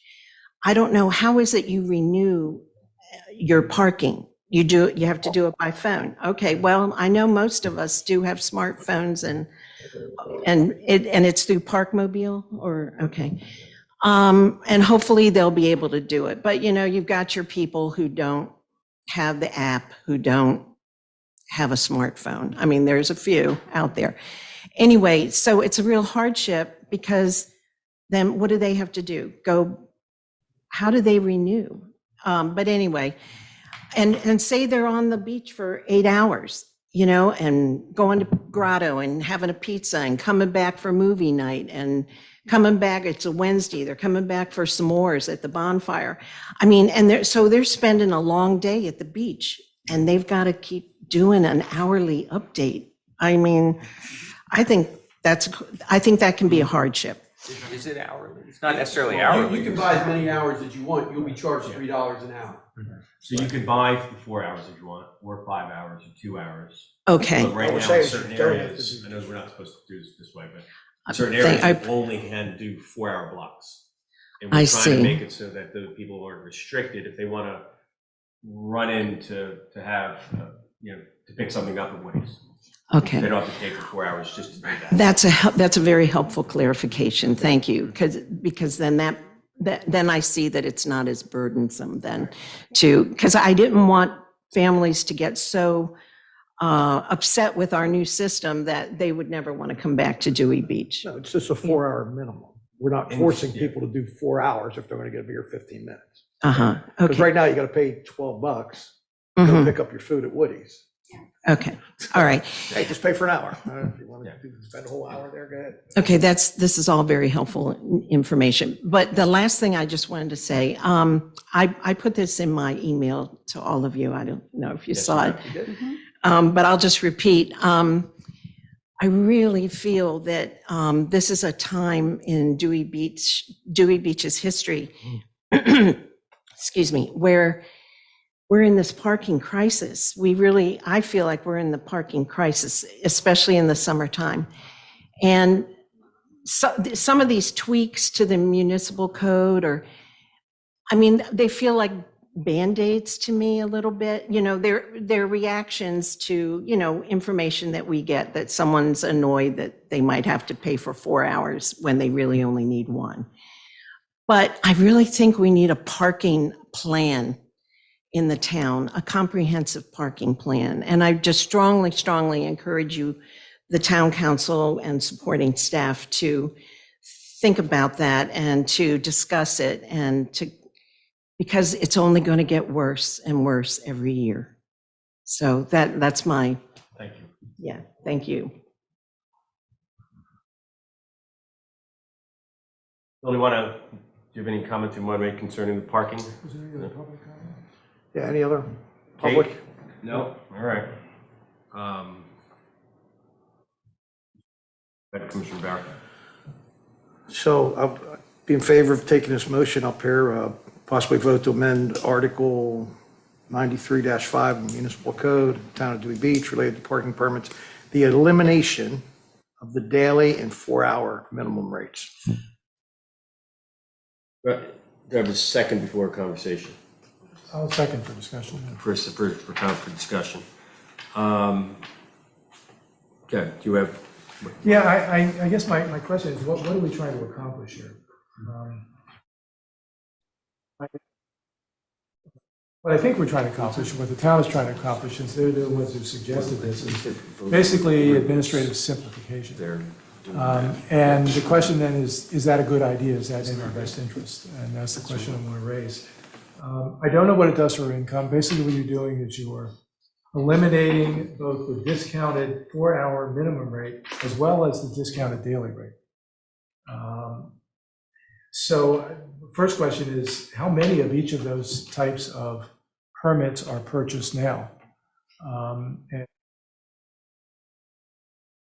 this might do to our income. Also, I proposed this a number of years ago when I first became commissioner, not in a public meeting, but in a meeting. Basically shouted down and said, you really can't do that. People, particularly in the North End, don't want that to happen. And I think that part of the problem here is that people don't understand what the impact is. What this is going to do is basically allow hourly parking throughout the entire town. So no matter what street you park on, you can park there for an hour, you can park there for 5 hours, or whatever, as long as you're willing to support the cost of that. Understand that. And I worried a little bit that we could be acting precipitously, some backlash at some point. I mean, I like the objective of trying to create more turnover in the parking. And I think you would be able to do that with just allowing hourly parking throughout the town. In the summertime, and I'm on Dickinson Street, just a couple streets down from Reed, it gets chaotic, and particularly on holiday weekends, it's very difficult to find a place to park. Most of the town is permit parking. We do have some what we call metered spaces, although do we even have any parking meters anymore? I'm not. Yes. We do still have some. Okay. But there are some metered spaces, so there are some opportunities to find hourly parking and run into Woody's or some other restaurant and get carry-out orders. This would certainly expand this opportunity. Do we have any sense of the financial implications of this? And secondly, have we really provided enough information to the public so that everybody understands that we are extending hourly parking throughout the town? Commissioner Barrett, do you have any comments? Yeah, Bill, you had mentioned to me, how many parking spots do we have? Well, approximately 1,400. So we have 1,400 spots. Do we know how many meters we have? So coin meters? Total meters, coin, Park Mobile, whatever. Well, it's two different issues. See, this is part of the problem. We have so many different types of way to park in the town. It's all, my intention on this is to just make it easier. If you park somewhere, it's $3 an hour with Park Mobile, right? follow me on this. If you park on Dagsworthy Street, on the Bay side, on the north side of the street, along the package store, that's metered parking.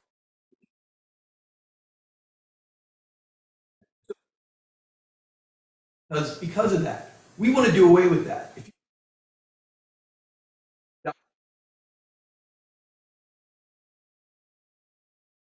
the exception of a coin meter, right? And that's what's being proposed here. So it's really to simplify everything. And me personally, it has nothing to do with the restaurants. It's just that when we get people that come into town hall and go, well, if I park here, well, that's a kiosk. So if you go to Dickinson Street and you park on Dickinson Street, it's a kiosk. You can't use a hang tag. So that's all kiosks, and it's not, you can't use a hang tag. So basically, what this does, it gives you the option of doing a 3-day on the weekend.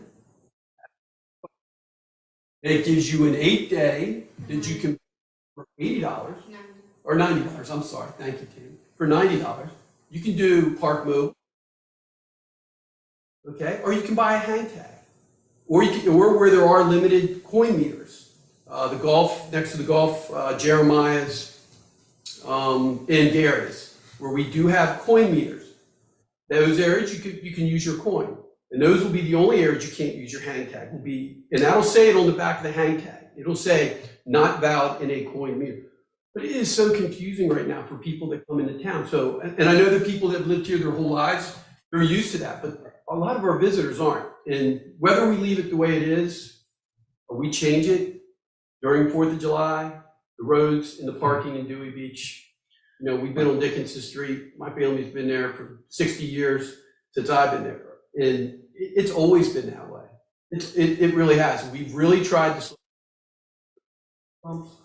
we've tried to work with people on certain streets that have requested the speed bumps to try to control some of that chaos.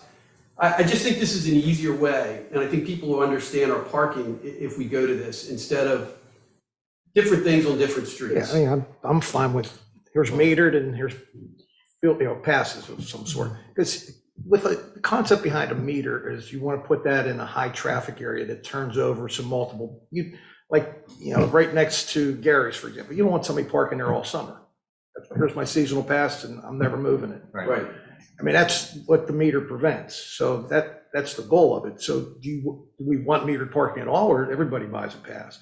Because buying a pass, think about it, $3 an hour, well, what's $150? That's pretty quick. So I think we lose a lot of revenue by getting rid of metered and allowing parking passes to be. We could, right now, the day for $15. Right. That will go away. And if you come in at 10 in the morning and you're going to stay till 5 in the afternoon, it'll cost you $24. Back up that you're talking about, Commissioner Persinger. So I mean, there is a trade-off there. Me, it just makes it a lot easier to understand how you can park in Dewey Beach. So Commissioner Jazinski, I heard you, did you? Well, I wanted, Mr. Zolper clarified it, that when he was first talking, I thought he was talking about getting rid of meters, and I was glad to hear that he's not talking about getting rid of meters, because that would be concerning. We don't know what the financial impact is of this. Mr. Zolper talked about trying to make it simpler. I think people are still confused with the meters and the zones, and they still will be confused afterwards, but certainly bringing the time frame down to an hour is simpler. People are wondering why I have to buy 4 hours of parking when they go to park in a zoned area. So it's simpler that way. I don't know. I mean, I've heard some of the public's concerned about it, but I haven't heard a ton of people being against it. I don't know. I'm kind of neutral on the whole thing. And correct me if I'm wrong, town manager, but there are certain areas that are $2.50. It's $2.50 an hour, some are $3 an hour. Yeah, so Monday, Tuesday, and Wednesday, 5, it's $2.50. Thursday, Friday, Saturday, and Sunday, it's 3. And then Monday, Tuesday, and Wednesday between 5 and 11 till 2 in the morning, it goes. Yeah, and so it is. On the same street, like on Van Dyke, you have both meter parking and hang tag parking on the same street. Right. Commissioner. I thought we had eliminated the 250 parking in just last meeting or the meeting We did, before? you're right. Okay. I'm all sorry, right. yeah, you're right. But there is somebody, and, you know, one of the commenters that we got, I think we all got an email, raised the safety issue. And if anything, I think allowing metered parking is going to create potentially more chaos as opposed to less, because you'll have people potentially parking there for shorter periods of time. You'll have more turnover and therefore more traffic on the street. So my perspective is, you know, if we approve something like this, I think there's an increased role for policing on the streets. I mean, I see people racing up and down Dickinson Street, and it's a terrible problem on some of the streets that are much narrower. We've got a lot of space on Dickinson Street. There are other streets that are much more challenged on the ocean side particularly. So, you know, increased presence of the police there to get people to slow down. And maybe there's something more that could be done with speed bumps and that kind of thing. I don't know. Yeah, any place where people have asked for speed bumps, we put them in, and then in a lot of those places, people have donated the actual money to pay for those speed bumps, and they've been put in. So for example, if Dickinson Street, if I had 1 or 2 or 3 people ask for a speed bump down there, we would put one in. Now, that doesn't mean it's there permanently. If there's some reason we find that it's not slowing people down, we could take it back up. But we do have speed bumps now inside the town that has asked for them to slow traffic down. I'm more than happy to do that. If somebody wants to donate to it, I'm happy for the donation. An attempt to simplify things. I don't know that we're making it more simple. Commissioner Persinger is right, we did change it so that it's all $3 an hour right now, so we don't have to worry about that. As I read through this, my main thought process was the 4-hour minimum, you know, so that we weren't requiring somebody who's going to spend an hour or 2 hours to buy 4 hours. But if we do not have consensus to move this forward, we do not have consensus to move this forward, so.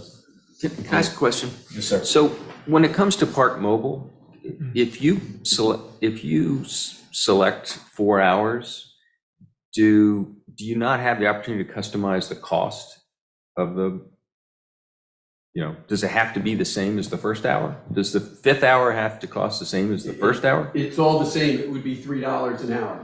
But do you have the ability? But do you have the ability to say, if you buy 6 hours, you're paying essentially for 4.5 hours?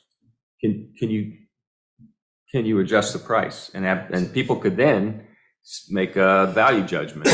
You know, maybe I want to buy 6 hours and You want to complicate the parking. But that's exactly what you're losing. You could offer, rather than calling it a 4-hour minimum, you could offer a discounted 4-hour rate. We already have right now a discounted 8-hour rate. This proposed ordinance would eliminate both of those. That's what I mean. Right. Park Mobile also charges you a set fee as the person who's parking, and that set fee does not increase as you park longer. But if you renew it, you pay that fee again. I got you. So it's better to go ahead and park for as long as you think you're going to park, Mm-hmm. so you don't get charged that processing fee or whatever it is. I'm a big Park Mobile user. Yes, sir. And if somebody comes to the beach for the day and they're paying, if it's classes, they pay $24 to park on the street for the day, from 10 in the morning to 5 in the afternoon. They're getting trash cans at the end of the street that the town has to pay for. They're getting lifeguards that the town has to pay for. They're getting our parking ambassadors who are out there to help them first, educate first, enforcement second, and they're paying for police for $24 a day to go to the beach. I think that's a bargain. And I have repeatedly said that I am not in favor of beach tags. And by limiting our parking, we limit the number of people that are on the beach, and it sort of takes care of that problem. Well, let me just say this. I actually would prefer to keep a discounted 4-hour minimum, not minimum, discounted 4-hour rate and a discounted 8-hour rate, but, you know, and not necessarily wed to that. That'd be my preference. Right. There is a change here in terms of spaces that are right now solely hourly spaces, but they don't have a physical meter there. So like at the end of Dickinson Street, for example, in front of the hotel there are spots that used to have physical meters. Now they do not. Now they are solely hourly spaces, but these would now be changed so that if I have a hang tag, I could park there as well. Is that If you correct? pay $250, $150, or the $200 as a business owner, you could park there, yes. Okay.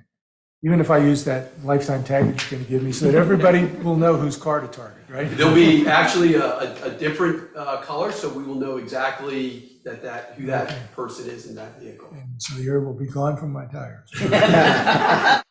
So you can drive on the beach. Oh, right, exactly. Kate, you had something? I just wanted to clarify, the date is 24 hours. So if someone comes to town hall, they need help getting. Really is time forward 24. Here's $20. You have until 5 p.m.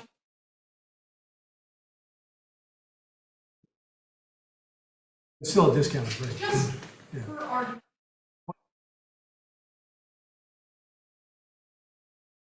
But to understand that, then if your intention is to be 24 hours here, $3, and you're paying 24 times 3. Okay. Want to make a comment? Yes, sir. Yes, please.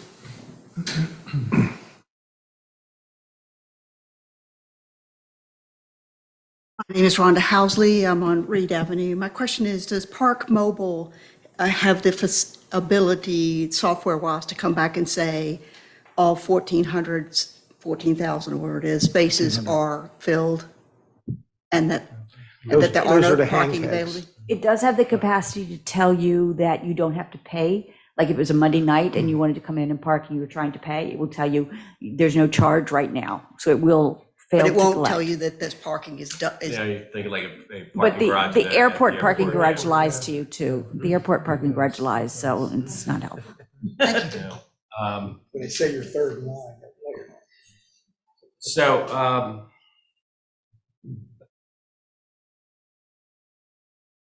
fine to table this until March, just so that we can get more definitions around how many 4 hours there are, how many windows, so we can make a mathematical analysis of what this really means to us.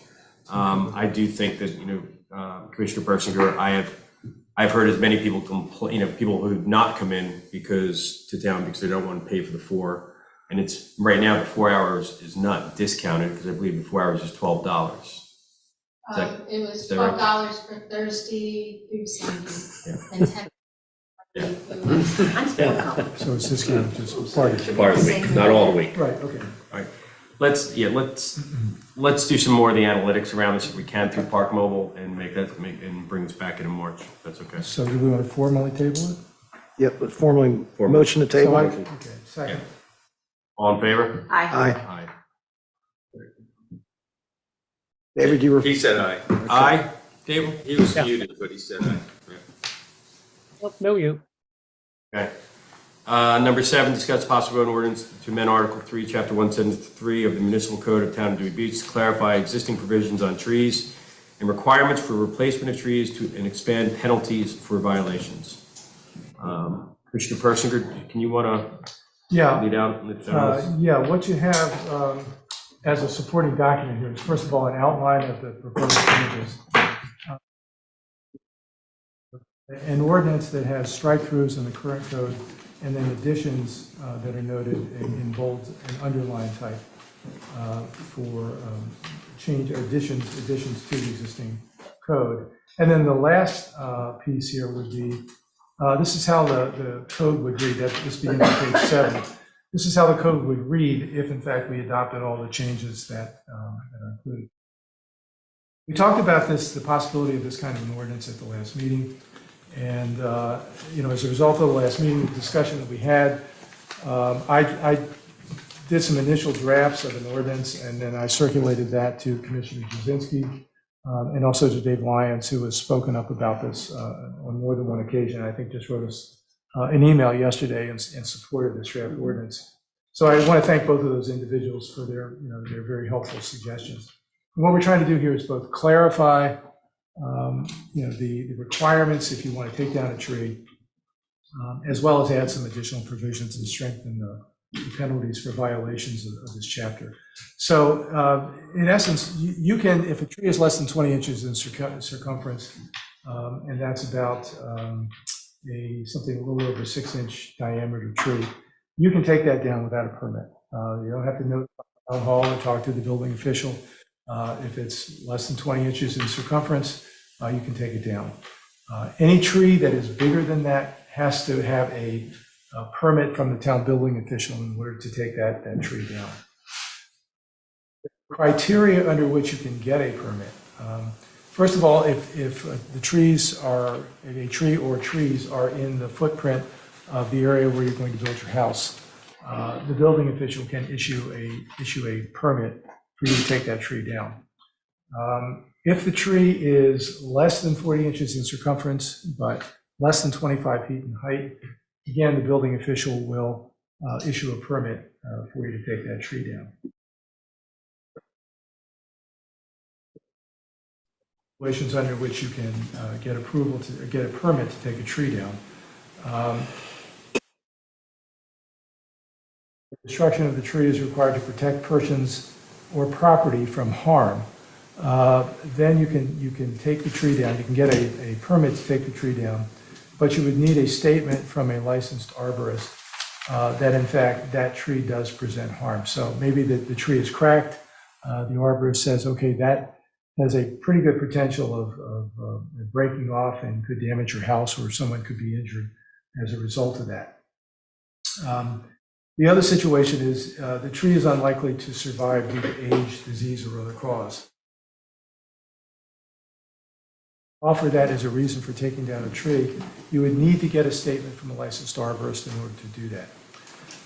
The other thing that we've added here is an exception if, in fact, as a result of a storm or some other emergency situation, a tree really poses imminent harm to persons or property, then you simply have to notify the town building official, and that tree or portions of that tree that pose imminent harm can be removed. So,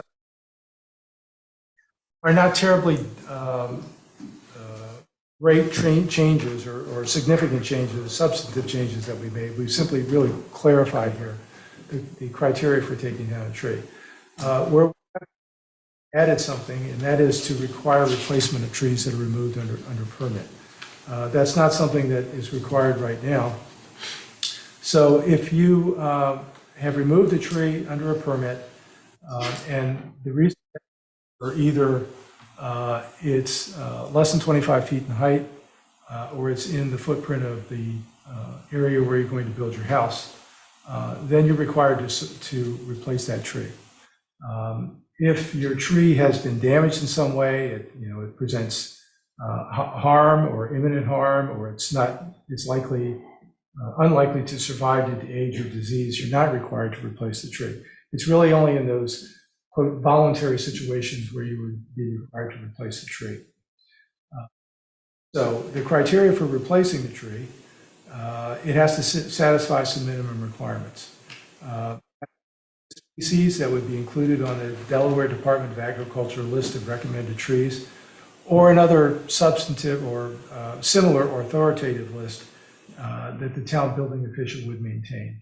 There are a couple of other town building official could go to. But to the property owner a copy. Second criteria is that the minimum circumference for the replacement tree would have to be 15 inches.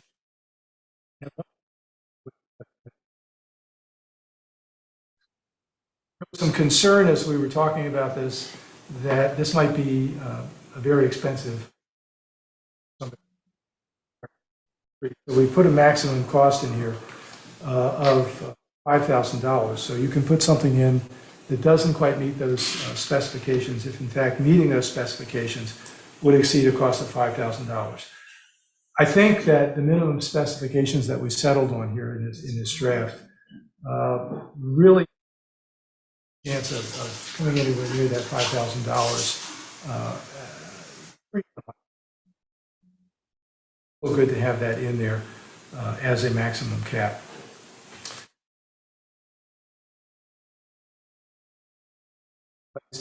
Within 90 days after removal, opportunity to extend that period if there are weather or other issues that would warrant. If you take a tree down in December. It may not, 90 days may not make sense. The trees also, if you replace a tree, it has to be properly maintained, and the property owner would have to do that, and it's inspected by the town 1 year after replacement. Consult with a licensed arborist and could require replacement again of any tree which, in the arborist's judgment, survival of the tree is threatened because of improper maintenance.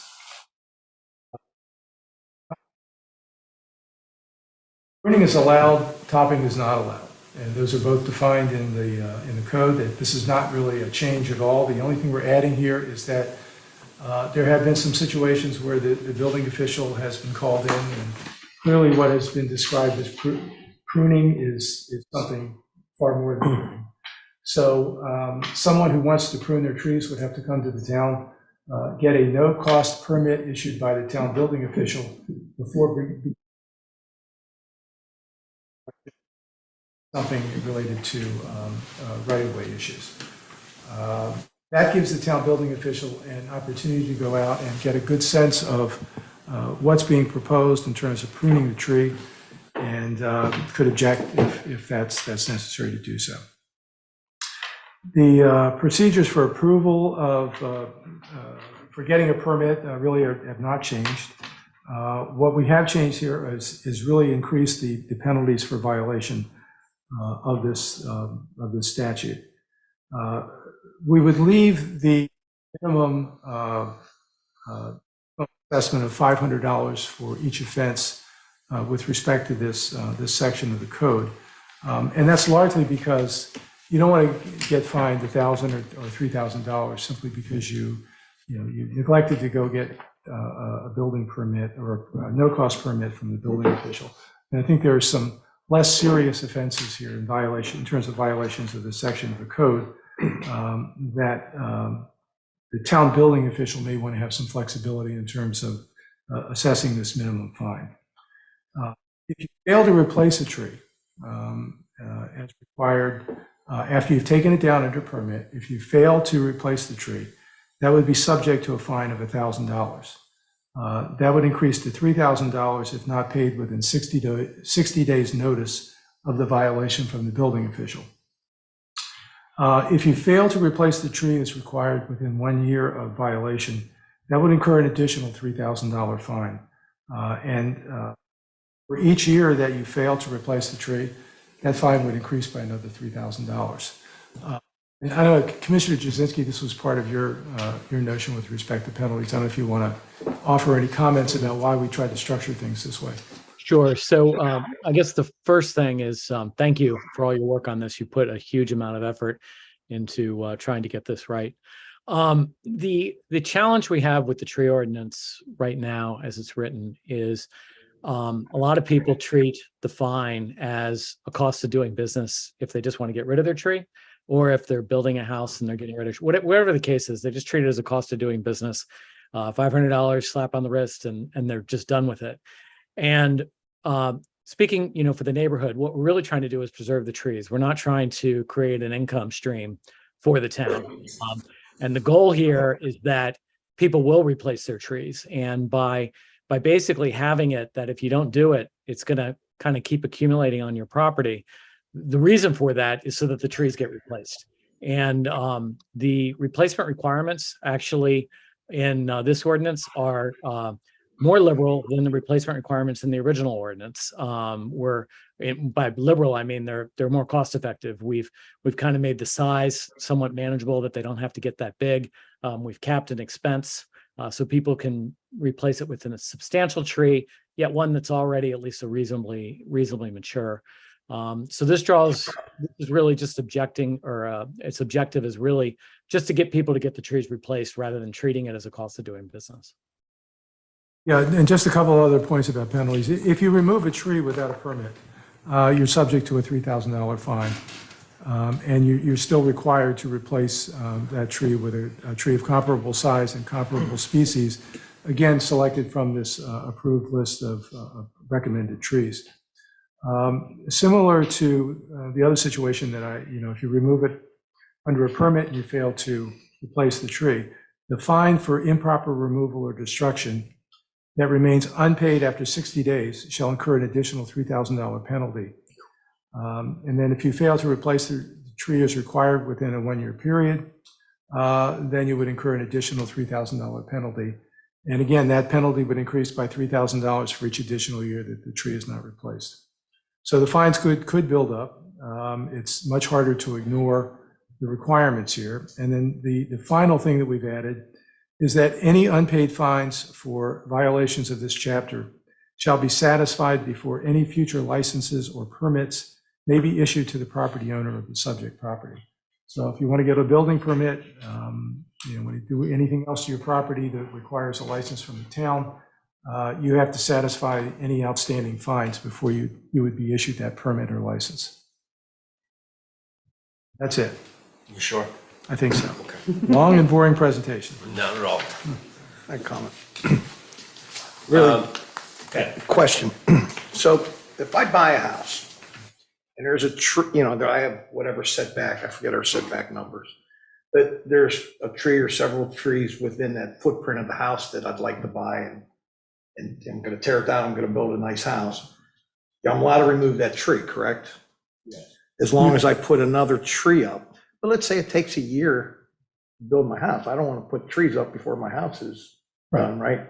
So I think we need to have some sort of reasonable, I don't know if there's some reasonable words we could use in this. The goal isn't to start hitting a lot of $3,000 fines on people. And the other part is, how do we educate the public of what this ordinance is, right? I think there's an awareness issue. Did you know what our tree ordinance was? Word for word? Because I sure didn't. Yeah, I knew we had a tree ordinance, but I don't know all the specifics of it. But I think we need to let the public know what it is, so they're aware of it, and one day you don't get a bill in the mail for $3,000. Yeah, and in response to your first question, the building official would have some flexibility in terms of when to assess a violation. Clearly, if you haven't finished your house, because there also has to be some areas of access for construction equipment, so you need to keep those open as well. So the building official under this would have flexibility to determine when to issue a notice of violation. It says the replacement shall be completed within 90 days after removal, but the town building official may extend this period if weather or other conditions warrant. So other conditions could certainly include not having completed. And I agree, you got to have a deterrent to make things happen. If there's, like you said, $500 fine, well, I'll just eat the $500. I'm going to get rid of the tree. So, and then in terms of you responding to I think education is important. I would hope that the town would issue something in its regular newsletter, perhaps even maybe something special, outside the time frame of the regular newsletter that comes out, explaining what's happening here, why we're doing it, what the objectives are, what the requirements are, directing questions to the building official or someone else within town hall. We may want to delay the effective date of this for a month, 2 months, whatever. That's something we could do as well. But I think education is certainly important.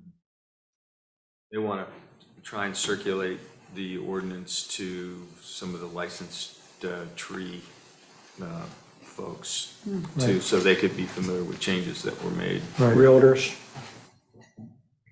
Selling a house, that's probably telling people that. Well, if you're building a house, like the scenario that you described, then there's going to be quite a bit of interaction between the town and the builders. We don't So want there to should stop be- people from buying houses here because there's a tree in the way.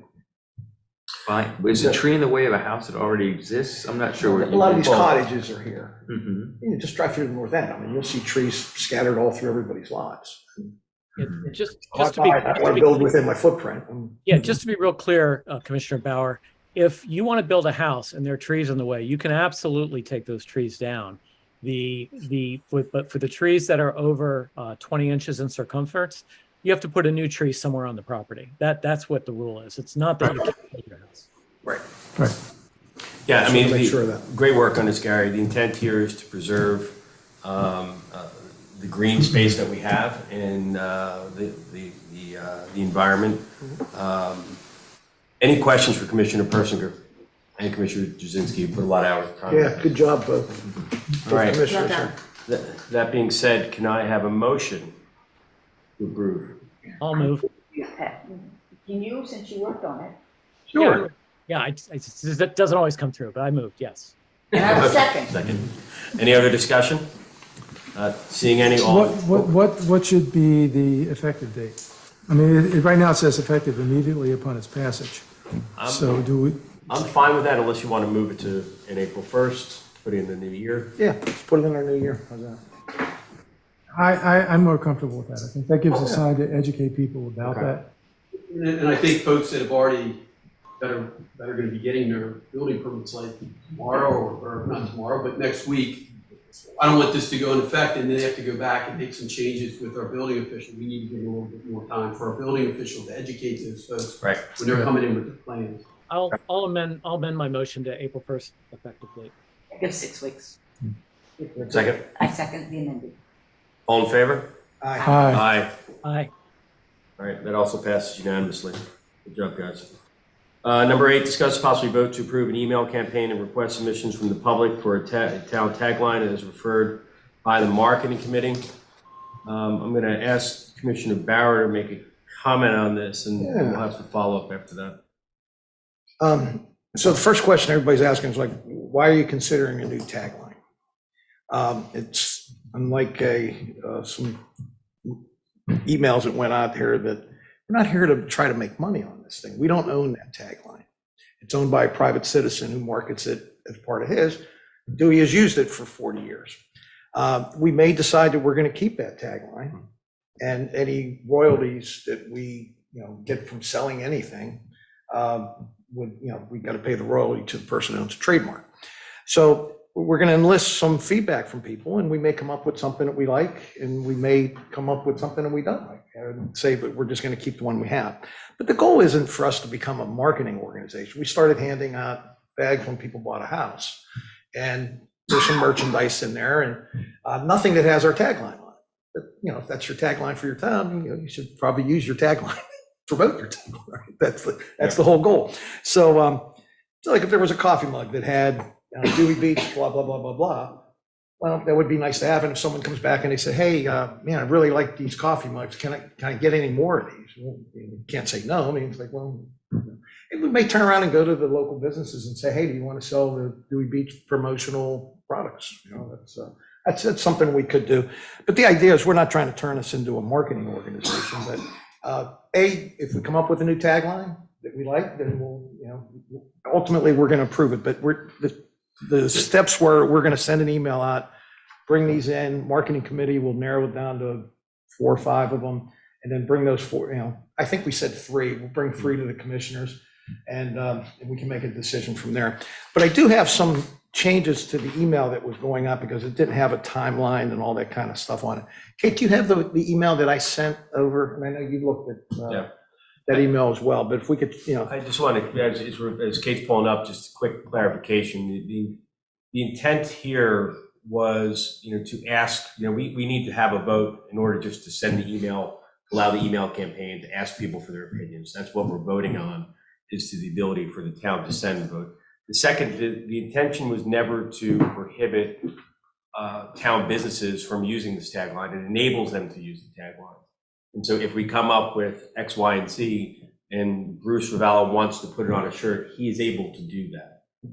We're not trying to compete with anyone. We're just trying to give them the opportunity to also expand upon. So it's not meant for us trying to make money. It's meant for us to evaluate whether the tagline is consistent with our current view of the town, and for other businesses to be able to use it. Right, and frankly, I mean, Dewey Beach 4 years ago, Dewey Beach today, we had a few changes around there. So maybe we have some new ideas from people.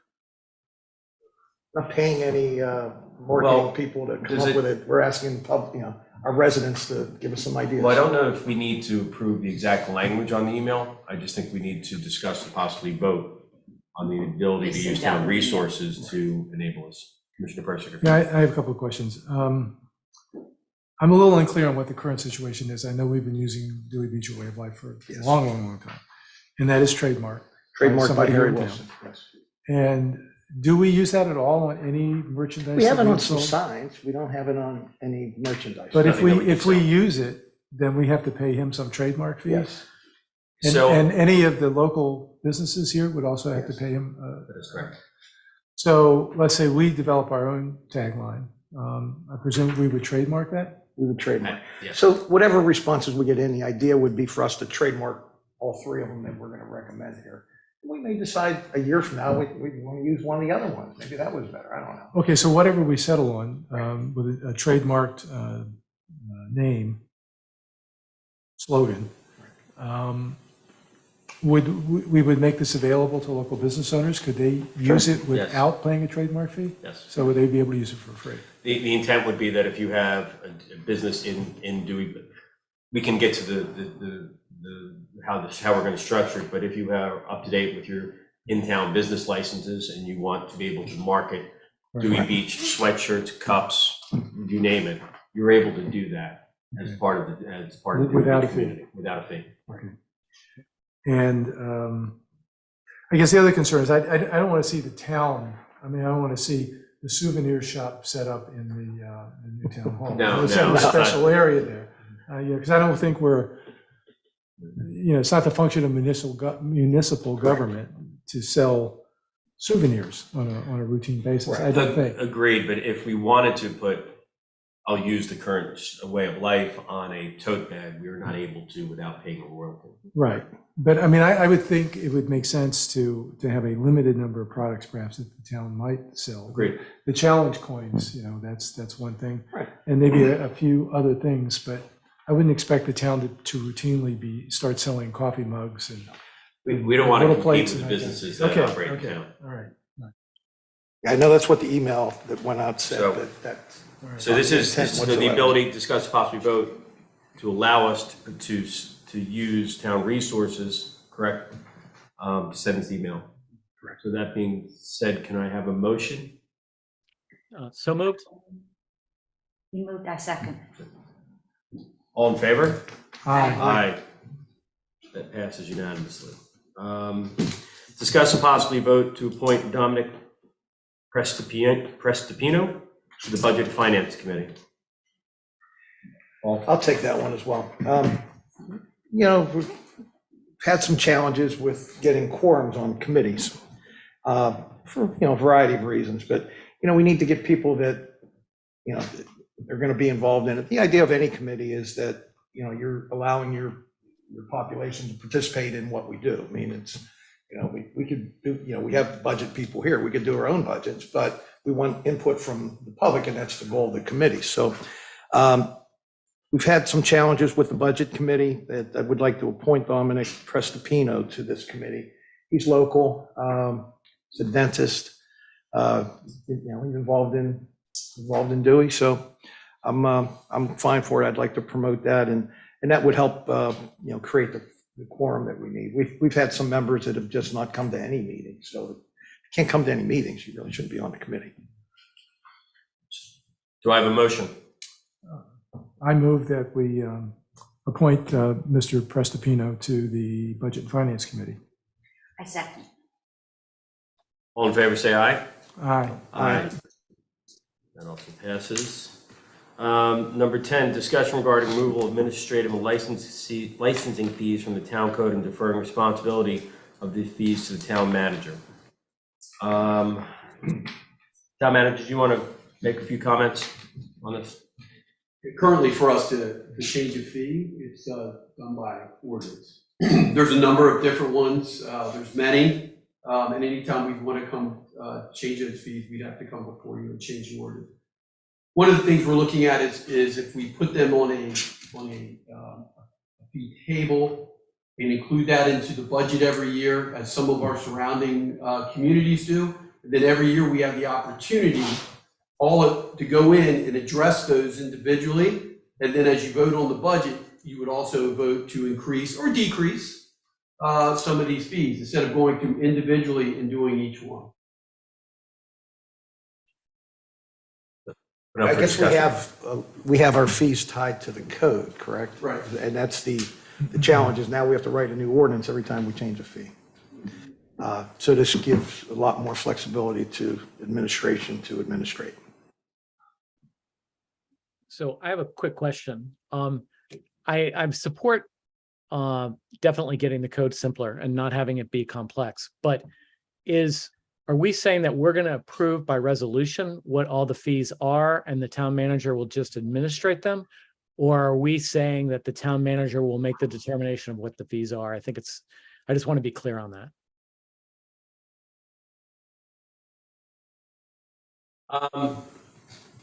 That's a great question. I think it's a clarification question. I think the intention here, Commissioner, was to remove it from the charter in terms of, or for charter/code in terms of having to update it every year. But I would feel more comfortable if there was some level of approval process by town council allowing for public comment.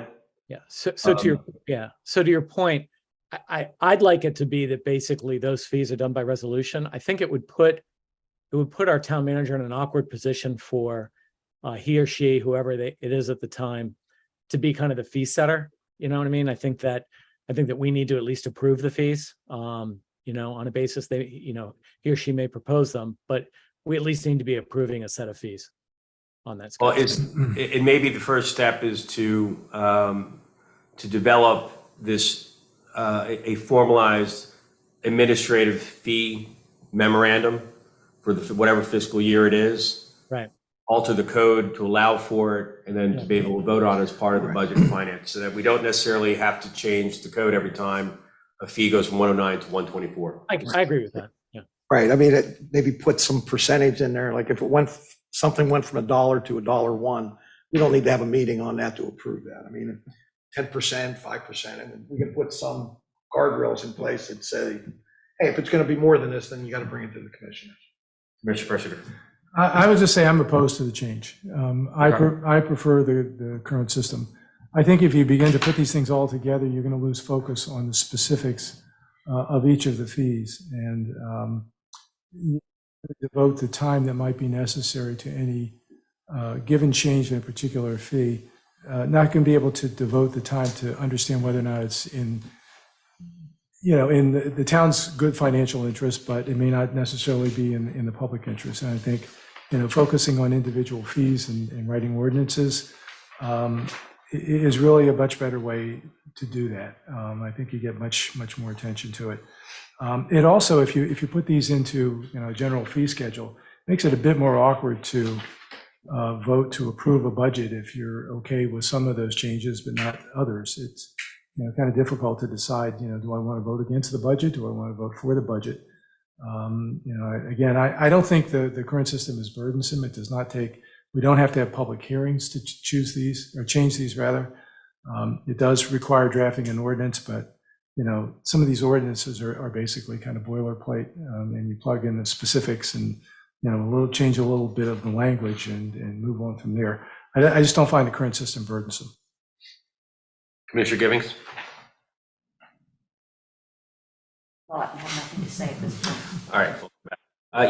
I think my thought process on this was, as Kate, our town clerk, has pointed out, the fees that we charge from a town perspective are in multiple sections within the code. They can fall in different areas.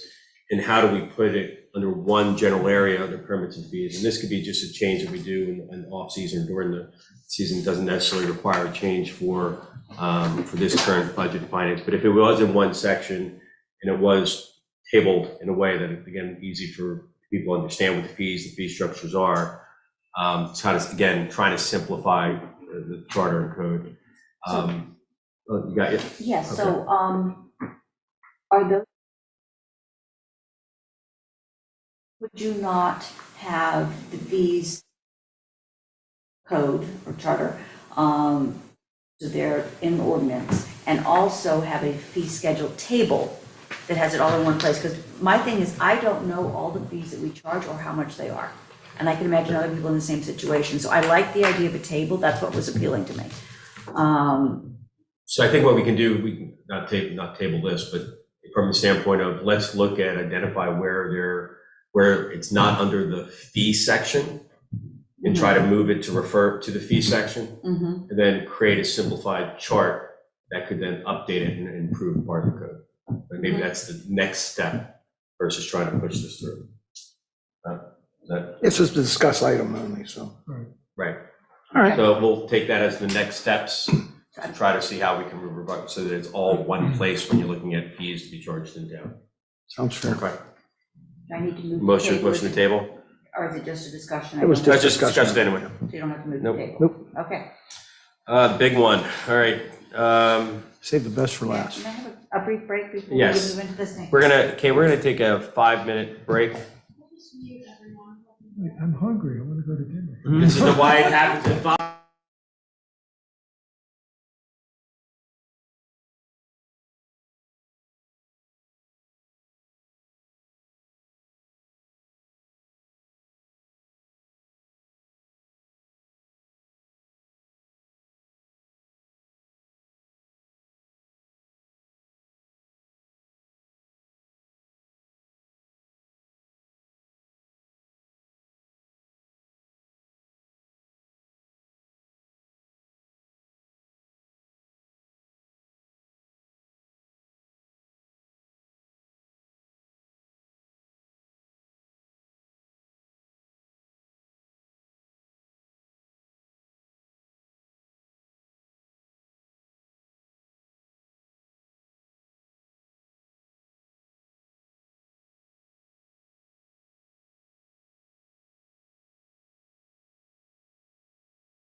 All right, we finished our brief break and we're going to move into item number 11, which is discuss and possibly vote to approve the fiscal year 2024 budget. Comments wise, this is a ever evolving process, evolving in a good way.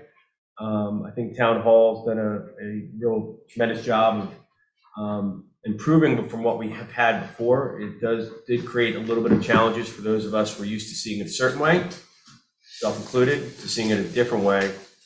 So I'd like to open it up for the council for comments or questions that they may have for either the town manager or from Ms. Hall that's here. Yeah. Is Dan on the line? Dan Hirschfeld? No. Okay. I'll speak for Dan then. Sure he's okay with that? Probably not. Okay. Go ahead. All right, so a lot of people to thank on this. Dan Hirschfeld chairs the committee, the Budget and Finance Committee. And they put together a lot of stuff. Sheena put together this budget based on a lot of the previous meetings that had been done. Budget and Finance were not able to recommend this budget because it was listed on the agenda as discuss, not discuss and vote. So the budget comes from the town administration. So it's not forwarded by the committee, although the committee has looked at this many times, so it was the whole baseline of what we went for. The challenge, just in a nutshell, I trust everybody was able to read all 48 pages. But when you go through this, I mean, the only thing that jumps off at me that I'm uncomfortable with, and other people are probably going to be as well, is what do we think transfer tax is going to be this year? Historically, we always budgeted 700,000, and I think we would end up at 500,000, which is about a 30% reduction. And I think that's what Lewis and Rehoboth were also using to do it. But when you put together a budget, we're making our best guess of what we think it's going to be. What if transfer tax? There's 4 properties for sale right now in town.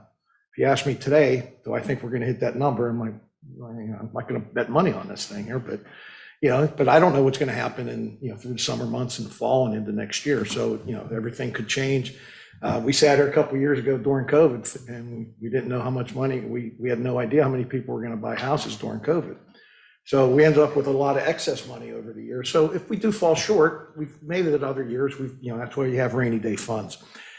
Budget and Finance Committee did make some recommendations on some fee changes, and they discussed and voted, and they're attached as the last 2 pages of the packet that we have there.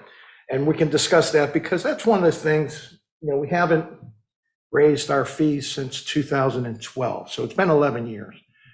Shame on us. We probably, when you wait 11 years to raise a fee, I use the analysis of I can't remember what I paid for gasoline in 2012, and I'm going to guess it was a lot less than it is today.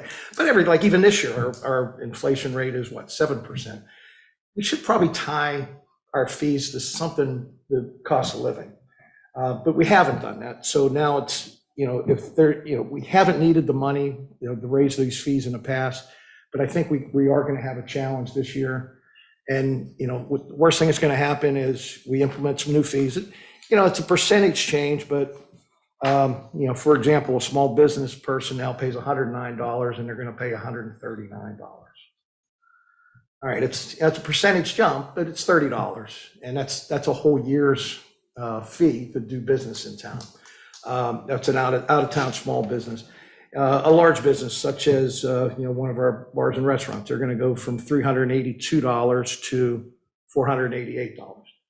At $100, I'm not thinking that's going to put them out of business, but the whole aggregate of the thing is this would raise some money that would help us with any shortfall that we may have. They also looked at, that was a commercial business fee analysis on April 15th, and then the residential rental license fee analysis, looked at some jumps there. So, we need to consider that. They've made recommendations for option 3 on the business license schedule, and there's 3 options listed there. And then option 2 for the accommodations, the residential rental license fee. So they've recommended option 2 there. So I think that helps cover us. I'm fearful that, we're not going to sell a whole lot of houses. If there's no inventory, you're not going to sell them. But I am seeing a lot of construction. So hopefully building permits go up and transfer tax goes down. But it's not always going to stay up. So so I'm comfortable lowering it, stay optimistic, but also, cover, be able to cover it if the worst case scenario happens. To the right of you saying, I'll be quiet. Commissioners, any other comments? Commissioner Persinger. Yeah, with respect to the proposed rate increases, both on business license fees as well as residential rental license fees. If you just go to the internet and you go to the Bureau of Labor Statistics and you use their inflation calculator, what you'll find is that something that cost $1 in January of 2012 now costs $1.32 in January of 2023. I think that's the year we're in. So, everything has increased. The cost of providing town services has certainly increased. I don't think, what's being proposed here, what was approved by the Budget and Finance Committee is unreasonable. I think for my own preferences, I'd probably tamp it down a little bit. Everything's up 32%. I'd probably tamp it down to about 25% for both the business fee licenses and residential rental licenses. It's a small change, But I think it shows some movement in the direction of not trying to recover all of the cost of living adjustments in one fell swoop here. What I say about the budget is we're sort of in an awkward position at the moment because we don't really have a final budget. I don't think we're in a position to vote on and approve a budget because we don't really know what the bottom line is. Things have been changing fairly dramatically, actually, and I give Sheena a lot of credit for keeping her nose to the grindstone here and continuing to work through some of the problems that have arisen. And not the least of which putting up with the number of emails that I continue to send her way, posing new questions and trying to get some new results. Part of my concern here has been to maintain the kind of discipline that I think we imposed on ourselves to continue to put money aside for key needs. Infrastructure, some of that's already in legislation. Capital improvement are really the two big things, and then the rainy day fund. As the budget goes up, the requirement for a rainy day fund, which is basically 6 months of expenditures, goes up. Our expenditures go up, the need for the rainy day fund goes up, or the bottom line total for the rainy day fund goes up. I think once we finish this fiscal year, I think we will have settled on a budget that will give us some pretty good opportunities. If in fact included in that final budget are the kind of continued contributions to the set-aside accounts, the capital improvement account and the infrastructure account, we can begin to restructure things. I think what we have in the capital improvement account right now is somewhere in the neighborhood of $400,000, if I'm recalling correctly. I think the kinds of purchases, the kinds of things that we need to support don't really require $400,000, but we are going to build a new town hall. And what I'd like to do is to move us as close as possible to be able to build a town hall and be debt free. I don't want to mortgage, put ourselves in a mortgage position here and have to service some debt if we can afford it, or can avoid it rather. So we've got $2.1 million we've already set aside. We have a $3 million grant we can rely on. I don't think we have any construction estimates, so we don't really have a firm idea of what the cost is going to be. I'm looking at the town manager, but I'm assuming that we're in the $6 million range. And so I would like to begin to move toward that. I think we've got some funds right now that we can move into that capital improvement account specifically for the town hall. So we can get well in excess of that $5.1 million. If we continue to devote 50% of the hotel tax to capital improvement, I think we can begin to split that in a little different way so that we would provide whatever we need for all of those other capital improvements and increase our contribution toward town hall. So that, again, we can move toward a $6 million figure and hopefully minimize the debt that we're going to experience in terms of building a new town hall. If we can do that, I think the further vision for the future here is that we've got a continuing revenue stream in terms of 50% of that hotel tax that can then go to infrastructure needs. We're never going to have enough money for the kinds of problems that we face with respect to infrastructure. It's really capital improvement, climate change, the kinds of possibilities or proposals that we may come up with respect to climate change would all feed into infrastructure and, again, could be funded in the future by this continuing revenue stream for the hotel tax. So that's kind of my vision. My question is, how do we get to a final budget? We need to see a final presentation, and then we need to approve a final budget by the second Saturday of March. So I think we may be Second or third? I think it's the second, if I recall correctly, which gets us into a special meeting area. So do you have anything else? That's it. That's Okay. it. So I don't disagree with anything you've said, Commissioner Bersinger. Obviously, while charter doesn't require us to have a balanced budget, the intention is always to have a balanced budget from a government perspective. We've got $234,000 of net income, but we also have $426,000 of set-asides that puts us at a gap that we need to fill $200,000. I do believe Town Hall has, since this has been published, has identified where those gaps can be filled. I think one of the things would help town hall, if it's possible, to maybe solidify some of the things that are inclusive of the build-up approach of this budget. For example, if the council is in agreement that 6% for admin and 10% police in terms of wages, if it's possible, can we vote on, or at least understand that, as well as going from your comment was number 2 on residential, or number 3. Is there anything that Residential we- was option 2, and business license was option 3. Is there anything we can do tonight to move those things forward? Or do you see that as, all right, well, let's take that as kind of the guardrails and move this into a budget process? Because this does not include any change. Is that correct, Ms. Hall, for residential or commercial? Correct. But does this include a 6% increase to administrative and a 10%? So the salaries are in there. Right. Okay. So I guess I'm just going to say, I don't think there's anything we can vote on tonight. I mean, I don't think we can Right, piecemeal I this. It mean- hasn't been noticed that way. And Fred, Yeah, correct me we're if I'm noticed to wrong. approve the budget. I mean, I guess we can, Vote to approve it. But I don't think we can piecemeal it and say, we'll approve the salaries and we'll approve the business license and residential license increases, because we haven't noticed it as such. I mean, I may be wrong. about I can that. argue it's implied, not that I like arguing with you, Yeah. said everyone. The fees are in the code, so it requires a code change. So I think we have to notice that we're changing the code because of the way the fees are done. If we, in the future, have a more flexible system as you propose, we would be able to do it differently. But I think because the fees are in the code, we have to notice a change to the code. Yeah. Yeah, Okay. that's a good point. That would have been helpful 8 days ago. All right, so why don't we, we need to reconvene the budget committee again, or? That's up to you guys. No, I don't think so. I don't think we do. I don't believe we do. No, I don't But think so. Is it possible therefore to have a special meeting within the next few weeks to finalize, to go through this prior to the second I Saturday? think we have to, yeah. Okay.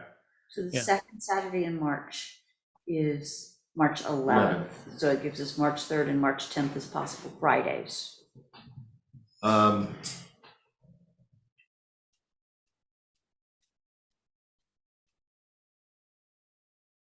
Be in lieu of March 17th or in addition to March 17th? Well, if we move the March 17th up to the 10th, it gives us enough time. Yeah, let me think about, let's see what I can do here. You need 2 weeks' notice? What's the notice required? 7 days. 7 days, okay. We Yeah. got time. I'm out of town. I could do the 10th, guys. Are you thinking though, David, that this is a budget and finance meeting only, or moving the commissioner No, meeting? I don't think we need to send this back to budget and finance. No. I meant for the commissioner meeting, for the only agenda item on the 10th to be the budget, or We for can- this board to move our We can do it 17th? either way. We can have it as a standalone meeting and then have a regular meeting, or we can just move the meeting up by a week. I'm fine with either approach. Opposed to meeting twice, if we can do it all in one, it'd probably be more Particularly if it's efficient. 2 consecutive weeks, it would be nice to combine them. All right. All right, let the intention be, and Sheena will, let the intention be that we'll have our combined meeting on the 10th for the March commissioner meeting, with this budget and finance being the primary topic. If it does take all the meeting, then we can table the other thing. Let me look through if there's anything that's required to be done before the end of March, before, obviously, but this will be the primary cause, the primary topic for the 10th. Before we get off of this, can I provide some feedback on kind of the budget and stuff for Paul, since he's kind of leading it up, as well as Sheena in the town? Is that okay? That's fine. Okay. So the first thing on the fees, to your point, Paul, they haven't been raised in a long time. And I think actually lots of the options are valid approaches. There's one thing in the fees, though, that's not talked about that I'd like us to try to address when we adjust the fees. And that is what I call the small loan business person who just wants to go to someone's house and repair something. Typically a homeowner, it's always hard to get people to come in and fix stuff. And they want someone to come in, they're coming in one time, and depending on what we do, it's either 109 or it might be 150, depending on what we go with. David, it's $50 Right. for I a hear you. one-day permit. Yep. I hear you. I know. So right now in the code in 1713 B5, there's that $50 one-day fee. But on the website, when you go to business license fees, there's only the option for the full licenses. There's not the option to just do it online. And maybe I missed it, but when I looked on business license fees, it certainly wasn't on that page. So I'd like us to make that $50 fee more visible. And candidly, if it's a one-day fee, I think someone should be able to apply for it on behalf of a business. And the reason I say that is to even get someone to come out and repair, say you've got to yourself go and do a DocuSign on the Dewey Beach website. They're not going to want to do that if all they're coming to do is to help you, with a minor repair that they're going to charge you $150 for or whatever. So I'd like us to think about something that's really streamlined and consider making it 25 rather than 50 for these single day licenses. That'll take the whole disproportional. I hardly do anything in Dewey Beach. I don't want to deal with this $150 fee, and I certainly don't want to go to the website or have to go to town hall and fill out an application. So that's my feedback on the license fees. And then the other thing I'd like to talk about is I know right now in the budget is 6% for admin and 10% for police. And I saw that Sheena had done the updated the salary comparisons for both. And I realize we've got a situation with the public safety officers. A lot of them are significantly underpaid relative to competition. But I'd like the town in their next submission to consider whether they want to still keep the entire 10% in the budget for increases, but make the across the board increase for public safety 6% and take that other 4% and make a determination based on recruitment and retention where that other 4% is needed in the public safety department so that they can allocate it towards the positions that are more underpaid or more of a problem with retention and recruitment than others. So I offer that for your consideration. And that's my feedback.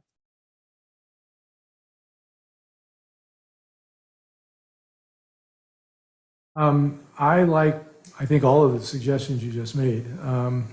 I think that we should include in the fee increases, reducing that one-day license fee to $25. I think that could make things more attractive for somebody who just does want to come in and just do some work for a day. I also like the idea of reducing the increase to 6% and retaining that 4% to putting it where it's needed.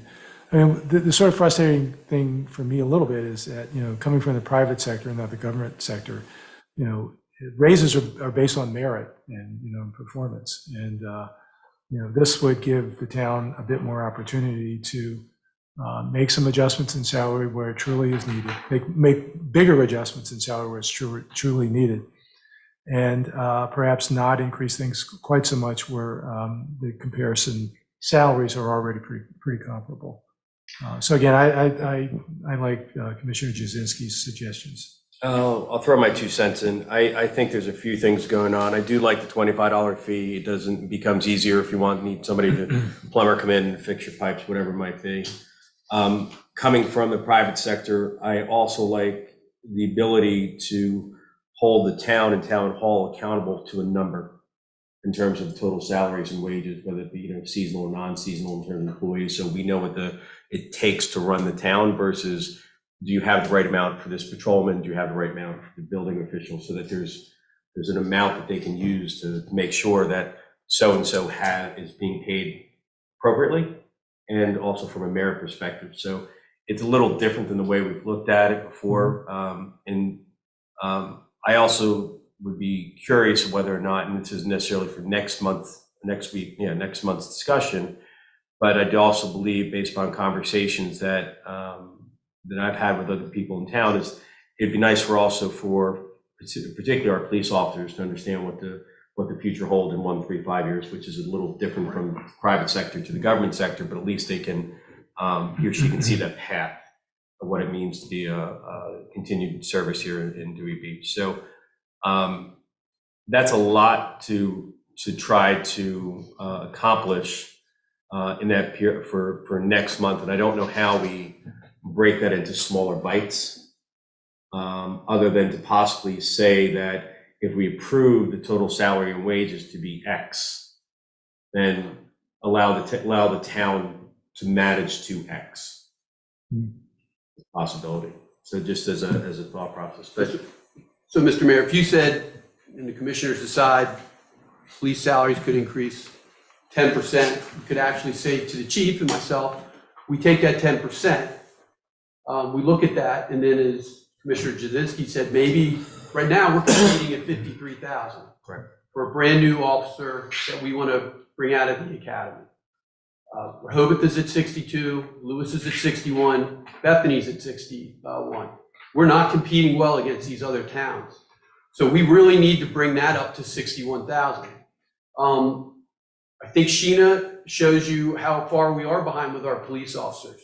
Our police officers have told the new chief that we need to be up comparable with these other towns. Our officers work harder in the summer, handle more complaints in the summer than any of our surrounding communities, but we make a lot less than the surrounding communities. We don't have a property tax. So when you talk about cutting fees, when you talk about doing away with business licenses down to $25 from the $50, that's all going to affect our budget. And as costs to operate the town go up, down, we need to have some revenue coming in to make the town work and to pay our folks. And a new town hall and a new police station, we really need, but it's no good if I don't have the people in it to operate it. And I have to have good people to operate it. So we don't have problems as we've had in the past. So please keep that in mind when you're looking at our budget. of course. I figured everybody, all the other commissioners have spoken, and I didn't know whether I should hold this for next time or this time, but I'll throw it out for now. Because Ms. Hall's taking notes. When I first heard about the different fee increases, the 28% sounded humongous. And then when I looked at exactly what it was, it's like, oh, well, we should have been doing this all along, and we need to make sure that we do it on an ongoing basis. While I also do not like going into debt, I share your issue about, I'd really rather not have a mortgage. I need there to be a town here that is safe for that town hall to be built in, and I really think we need to pay attention to salaries and get them to be comparable. I know that recruiting police officers is very, very difficult right now. The DC police have been coming up into Philadelphia and making offers on the street to officers on duty. We need to be able to, so I think we need to give as much latitude to our new chief under to make the money work. I think we're all on the same page. So any other comments concerning the budget? Yeah.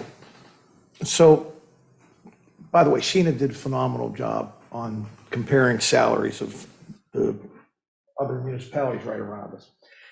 You know, I always, turnover is always a very costly thing. And especially, in a small town like ours, I mean, where do we find another officer if God forbid we lose one? Where do we find them? Well, we got to send them, we got to take them from another one. Try not to steal each other's people, right? I mean, that's, or hire somebody and then send them to the academy, so we don't really get them for 9 months, I think, right? So you got 9 months in which you're going to be without an officer, and crime has been going up. I mean, I think the last thing we want to do is mess around with public safety over 1% or 2% of someone's salary. I mean, I'd rather people feel good about coming to work here and feel like they're paid fairly. And that's, the Sheena's hard work here. I mean, I think we understand where everybody's at. The goal isn't to, because I'm sure Bethany or Rehoboth, somebody's going to come up with a raise for their cops next year, right? Or officers. So this isn't the last one. I mean, everybody's going to do that. But I think we need to have a better plan. We need to be even with people today, knowing that, 2 weeks from now, we're like, hey, we need to give them another raise. Well, because why? Well, Rehoboth just did. Like, well, okay, what are we going to do now? So, I think retention is going to be, it's a key thing for any organization, and, especially ours. So whatever we can do there to incorporate the recommendations and the analysis that Sheena had done, I think would be valuable, because I don't want to, for 1% or 2% here and there, to me, that's just splitting hairs on, You don't leave a job for 1%, but you might leave it for 10%. So there you go. That's my 2 cents Okay. worth. Based on what's out there right now, I'd ask for if there's any clarification, email Sheena, anything requiring further clarification to drill down so that we have efficient use of the next meeting and we're able to approve the budget officially on March 10th. That being said, can I have a motion to table Yes. the budget vote? Motion. Second. All in favor? Aye. Aye. All right. Can we review January financials? As we've done in prior meetings, we've had time to review. Are there any questions for Ms. Hall on the January financials? Just Mr. one. Persinger. I think you're working on a new format for the financials. When do you expect that to be available?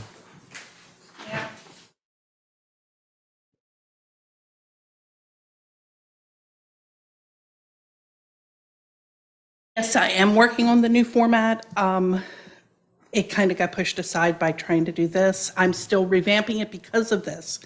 I would, after the budget is finalized, I would like to discuss with you, Commissioner Persinger, what exactly what all you would like to see, because I think I have like 3 options that I could go with. I want to make sure the whole commission gets what they want, but I want to make it easy for the public to understand. Okay. So. All right, thank you. I don't have any other questions on this, but I did want to make one comment based on what something that Commissioner Persinger said, and that is my hope is that after the budget is finalized and we get to a point of pre-audit numbers at the end of March, maybe in the April meeting, that we can look at where the net income, the unassigned funds are, and fund the various self-committed funds. So we make sure capital improvements, town hall, streets, infrastructure are fully funded for the next few years, as we do face some uncertainty with transfer tax and therefore building permits, and at least we know that those areas are fully funded. Yep. Okay. Any other questions concerning? Not hearing any, I will go to the next, which is number lucky 13, comments. Town manager. Yeah, I'd just like to thank Lieutenant Hocker again for being the acting chief until we had a new chief in for his 26 years of service to the town and to the state.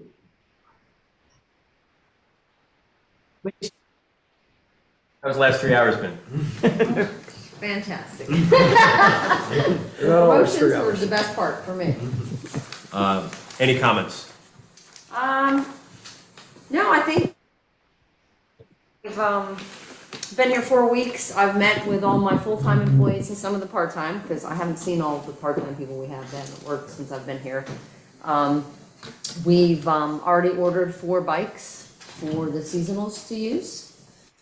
We also purchased a new evidence program so that we could organize. They didn't want to open the door of the evidence room, so they said we needed to get a better system in place with barcodes and everything so that we could actually, if we ever got audited or anything, everything would be totally squared away. So we're working on that. We're also working on, in the next few weeks, we're going to just take care of some housekeeping things around the agency, clean some things up. The tent has already been removed from, I think, 3 or 4 of the cars that I had requested them, so that better visibility, so that you can actually see the officers inside the cars. My goal in the future going forward, when we do replace a few of the cars, all cars will be marked. We will not have unmarked cars anymore, and no tent, and they will be fully marked. What else is there to say? I've met with all my guys. The biggest concern of my younger officers were the pay increases to keep up, because some of them are looking elsewhere. And then the pay, they'd like to be on a pay scale. And we've been collecting pay scales from other agencies because they do want to know what their future holds, to kind of see, as you said, where they're going in the next year or so. So we're working, and we want to work on something like that to put everybody on the pay scale. I have some more things, one more thing. Sorry. Sorry. We're already looking at, we have 2 openings now with the lieutenant leaving. So, so far, I think we have 5 applications for full-time. So we're hoping to get some more and do a little bit more advertising, maybe on Police One, and see if we can get some more applicants. And we're working on getting a testing date together. I think we only have 6 or 7 seasonal applications so far. So I'm hoping we get some more because obviously we'd love to get 20. We really need that. We're starting to work on a plan for the St. Patty's Day, just to make sure I kind of put it out there that I would like all my officers working that day. And get some of the part-timers out there, just so we have a good number of people. Possibly looking at changing the schedule up. Right now, I don't have enough officers to have 2 officers working all the time. And I had mentioned in my interviews with all of you that I didn't think that was safe. So that's something we may be moving forward to maybe make some adjustments with the schedule until we can get a few more officers. Certainly, we need to replace the 2 that we've just lost. So we're going to be making some changes there. Just some additional things that they've been requesting, like some uniform issues and things like that. I'm just trying to really professionalize things, get them out more in the community. They've already started doing more foot patrols and checking businesses at night. They want to go to SESCOM and they want a CAD system. Those are just some of the things they're talking to me about. So really, I just wanted to meet with each one of them individually with nobody else around, just to see really what they wanted and what they needed. And then I'm going to push forward with that. I'm also looking into K9, as we discussed during my interviews. I've already got some prices on that. One of my officers was a prior K9 handler, and he's highly interested in doing that. And that's something I would like to look into. I think it would really help our agency, because if you're out there by yourself, it's a force multiplier. You have a dog with you. If you have an open door or something, you have your dog to go in and take care of that. Or just if we have large crowds and stuff, you can have them out there walking around with a dog. I think that would really help us. So my goal would be to get 2 dogs, but to start off, we'd start with 1 and see how the program goes with that. But I think that would be very beneficial to us. And I love the bikes, because I want to get the seasonals up and down, riding up and down everywhere. I think we're looking at another grant to get another gator so that we could have 2, so they can use those for the beach. So really the goal is professionalism. I want them to be seen. I want them moving a lot more patrols on foot, bike patrols, and really just get them out more in the community. And I'm going to be working on the Facebook page a little to start, like today, we want to put the promotions on there and start putting some positive stuff on there. So, Have you eliminated the Segway thought process? Because I think at one point in time during the interview, you talked about bringing Segways in for the police officers. I'd love to do that if I could get some grants for them. But I have been reading a lot of, some agencies have had some problems with that, some accidents and stuff. I rode a Segway myself. I never had a problem. They're really easy to drive. You know? Great. So that is something else. But yeah, everything's going good. In 4 weeks, I think I've already got a lot done. She sounds familiar. And your training. Yes. And the training. Let's see. All right. Is that Jim? That's Jim. Hi, Jim. Go ahead, you go first. Yeah, I think we all received this email that went out, and, you know, I just want to make a comment about it. It's, you know, what we send out to the public, I mean, we have public meetings, and if you have an issue with how budget and finance is looking at something, or how marketing is looking at something, you have public comment in all these meetings. I mean, that's becoming part of a solution versus part of a problem. And then when something goes out that has some false information in it, you know, we get a lot of emails, and a lot of people grab me on the street and like, oh, I can't believe that you're, you know, neglected to tell people it was over 11 years ago that we raised these rates. So it's the big number, not the $30, but it was 28%. I mean, so this is the number that sticks in people's head, and this is where, we've done a great job, I think, of all getting along and just be reasonable and fair to everybody and take other people's input. And I just want to see us keep going down that road. I don't want to go back to how things were done in the past, because I don't think that was productive for anybody. So that might, I mean, I'd just like to see us be, just more fair and civil and participate in public meetings. Thank you, sir. Commissioner Gibbings. I have to agree with the chief that the highlight of today's meeting, not that I don't enjoy everything we discussed, was seeing the promotions. I have not been able to witness that before, and it's really neat to see that be part of the town meeting as well. So thank you for bringing it here. Thank you. Commissioner Jasinski. I just wanted to welcome our new police chief. That's it. Thank you. Commissioner Glad to be Persinger. here. I have no comments. From my perspective, I do want to echo the town manager and thank Lieutenant Hocker for his years of service. He's helped this town immensely over that period of time. So thank you to Billy Hocker. As we go through this, this is I guess this is my third year, fourth year, I have no idea. It seems like forever. I know, right? But it's, I know you mean that. But it was great to see the promotions today. We haven't seen that. We are in a process where we continually are moving forward, I believe, in a positive way. Even when I get, a few nays from Commissioner Jasinski, I realize it's part of the process. It was with love. It is with love, and it's been with respect, which is important also. As we move forward, and Chino with a great job in terms of the budget, I do see us, my perception is that we have, not only band-aided or partial put things together, but as we move to more long-range planning and short-term execution, whether it's budget or from a police force perspective or streets and infrastructure, we're all going to be in a better place. So it doesn't just feel like we're trying to fix it. So I just want to thank everyone for that. The next meeting will be on March 10th at 3. With that being said, can I have a motion to adjourn? So moved. Second. All in favor? Aye. Aye. 10th at 3. All right.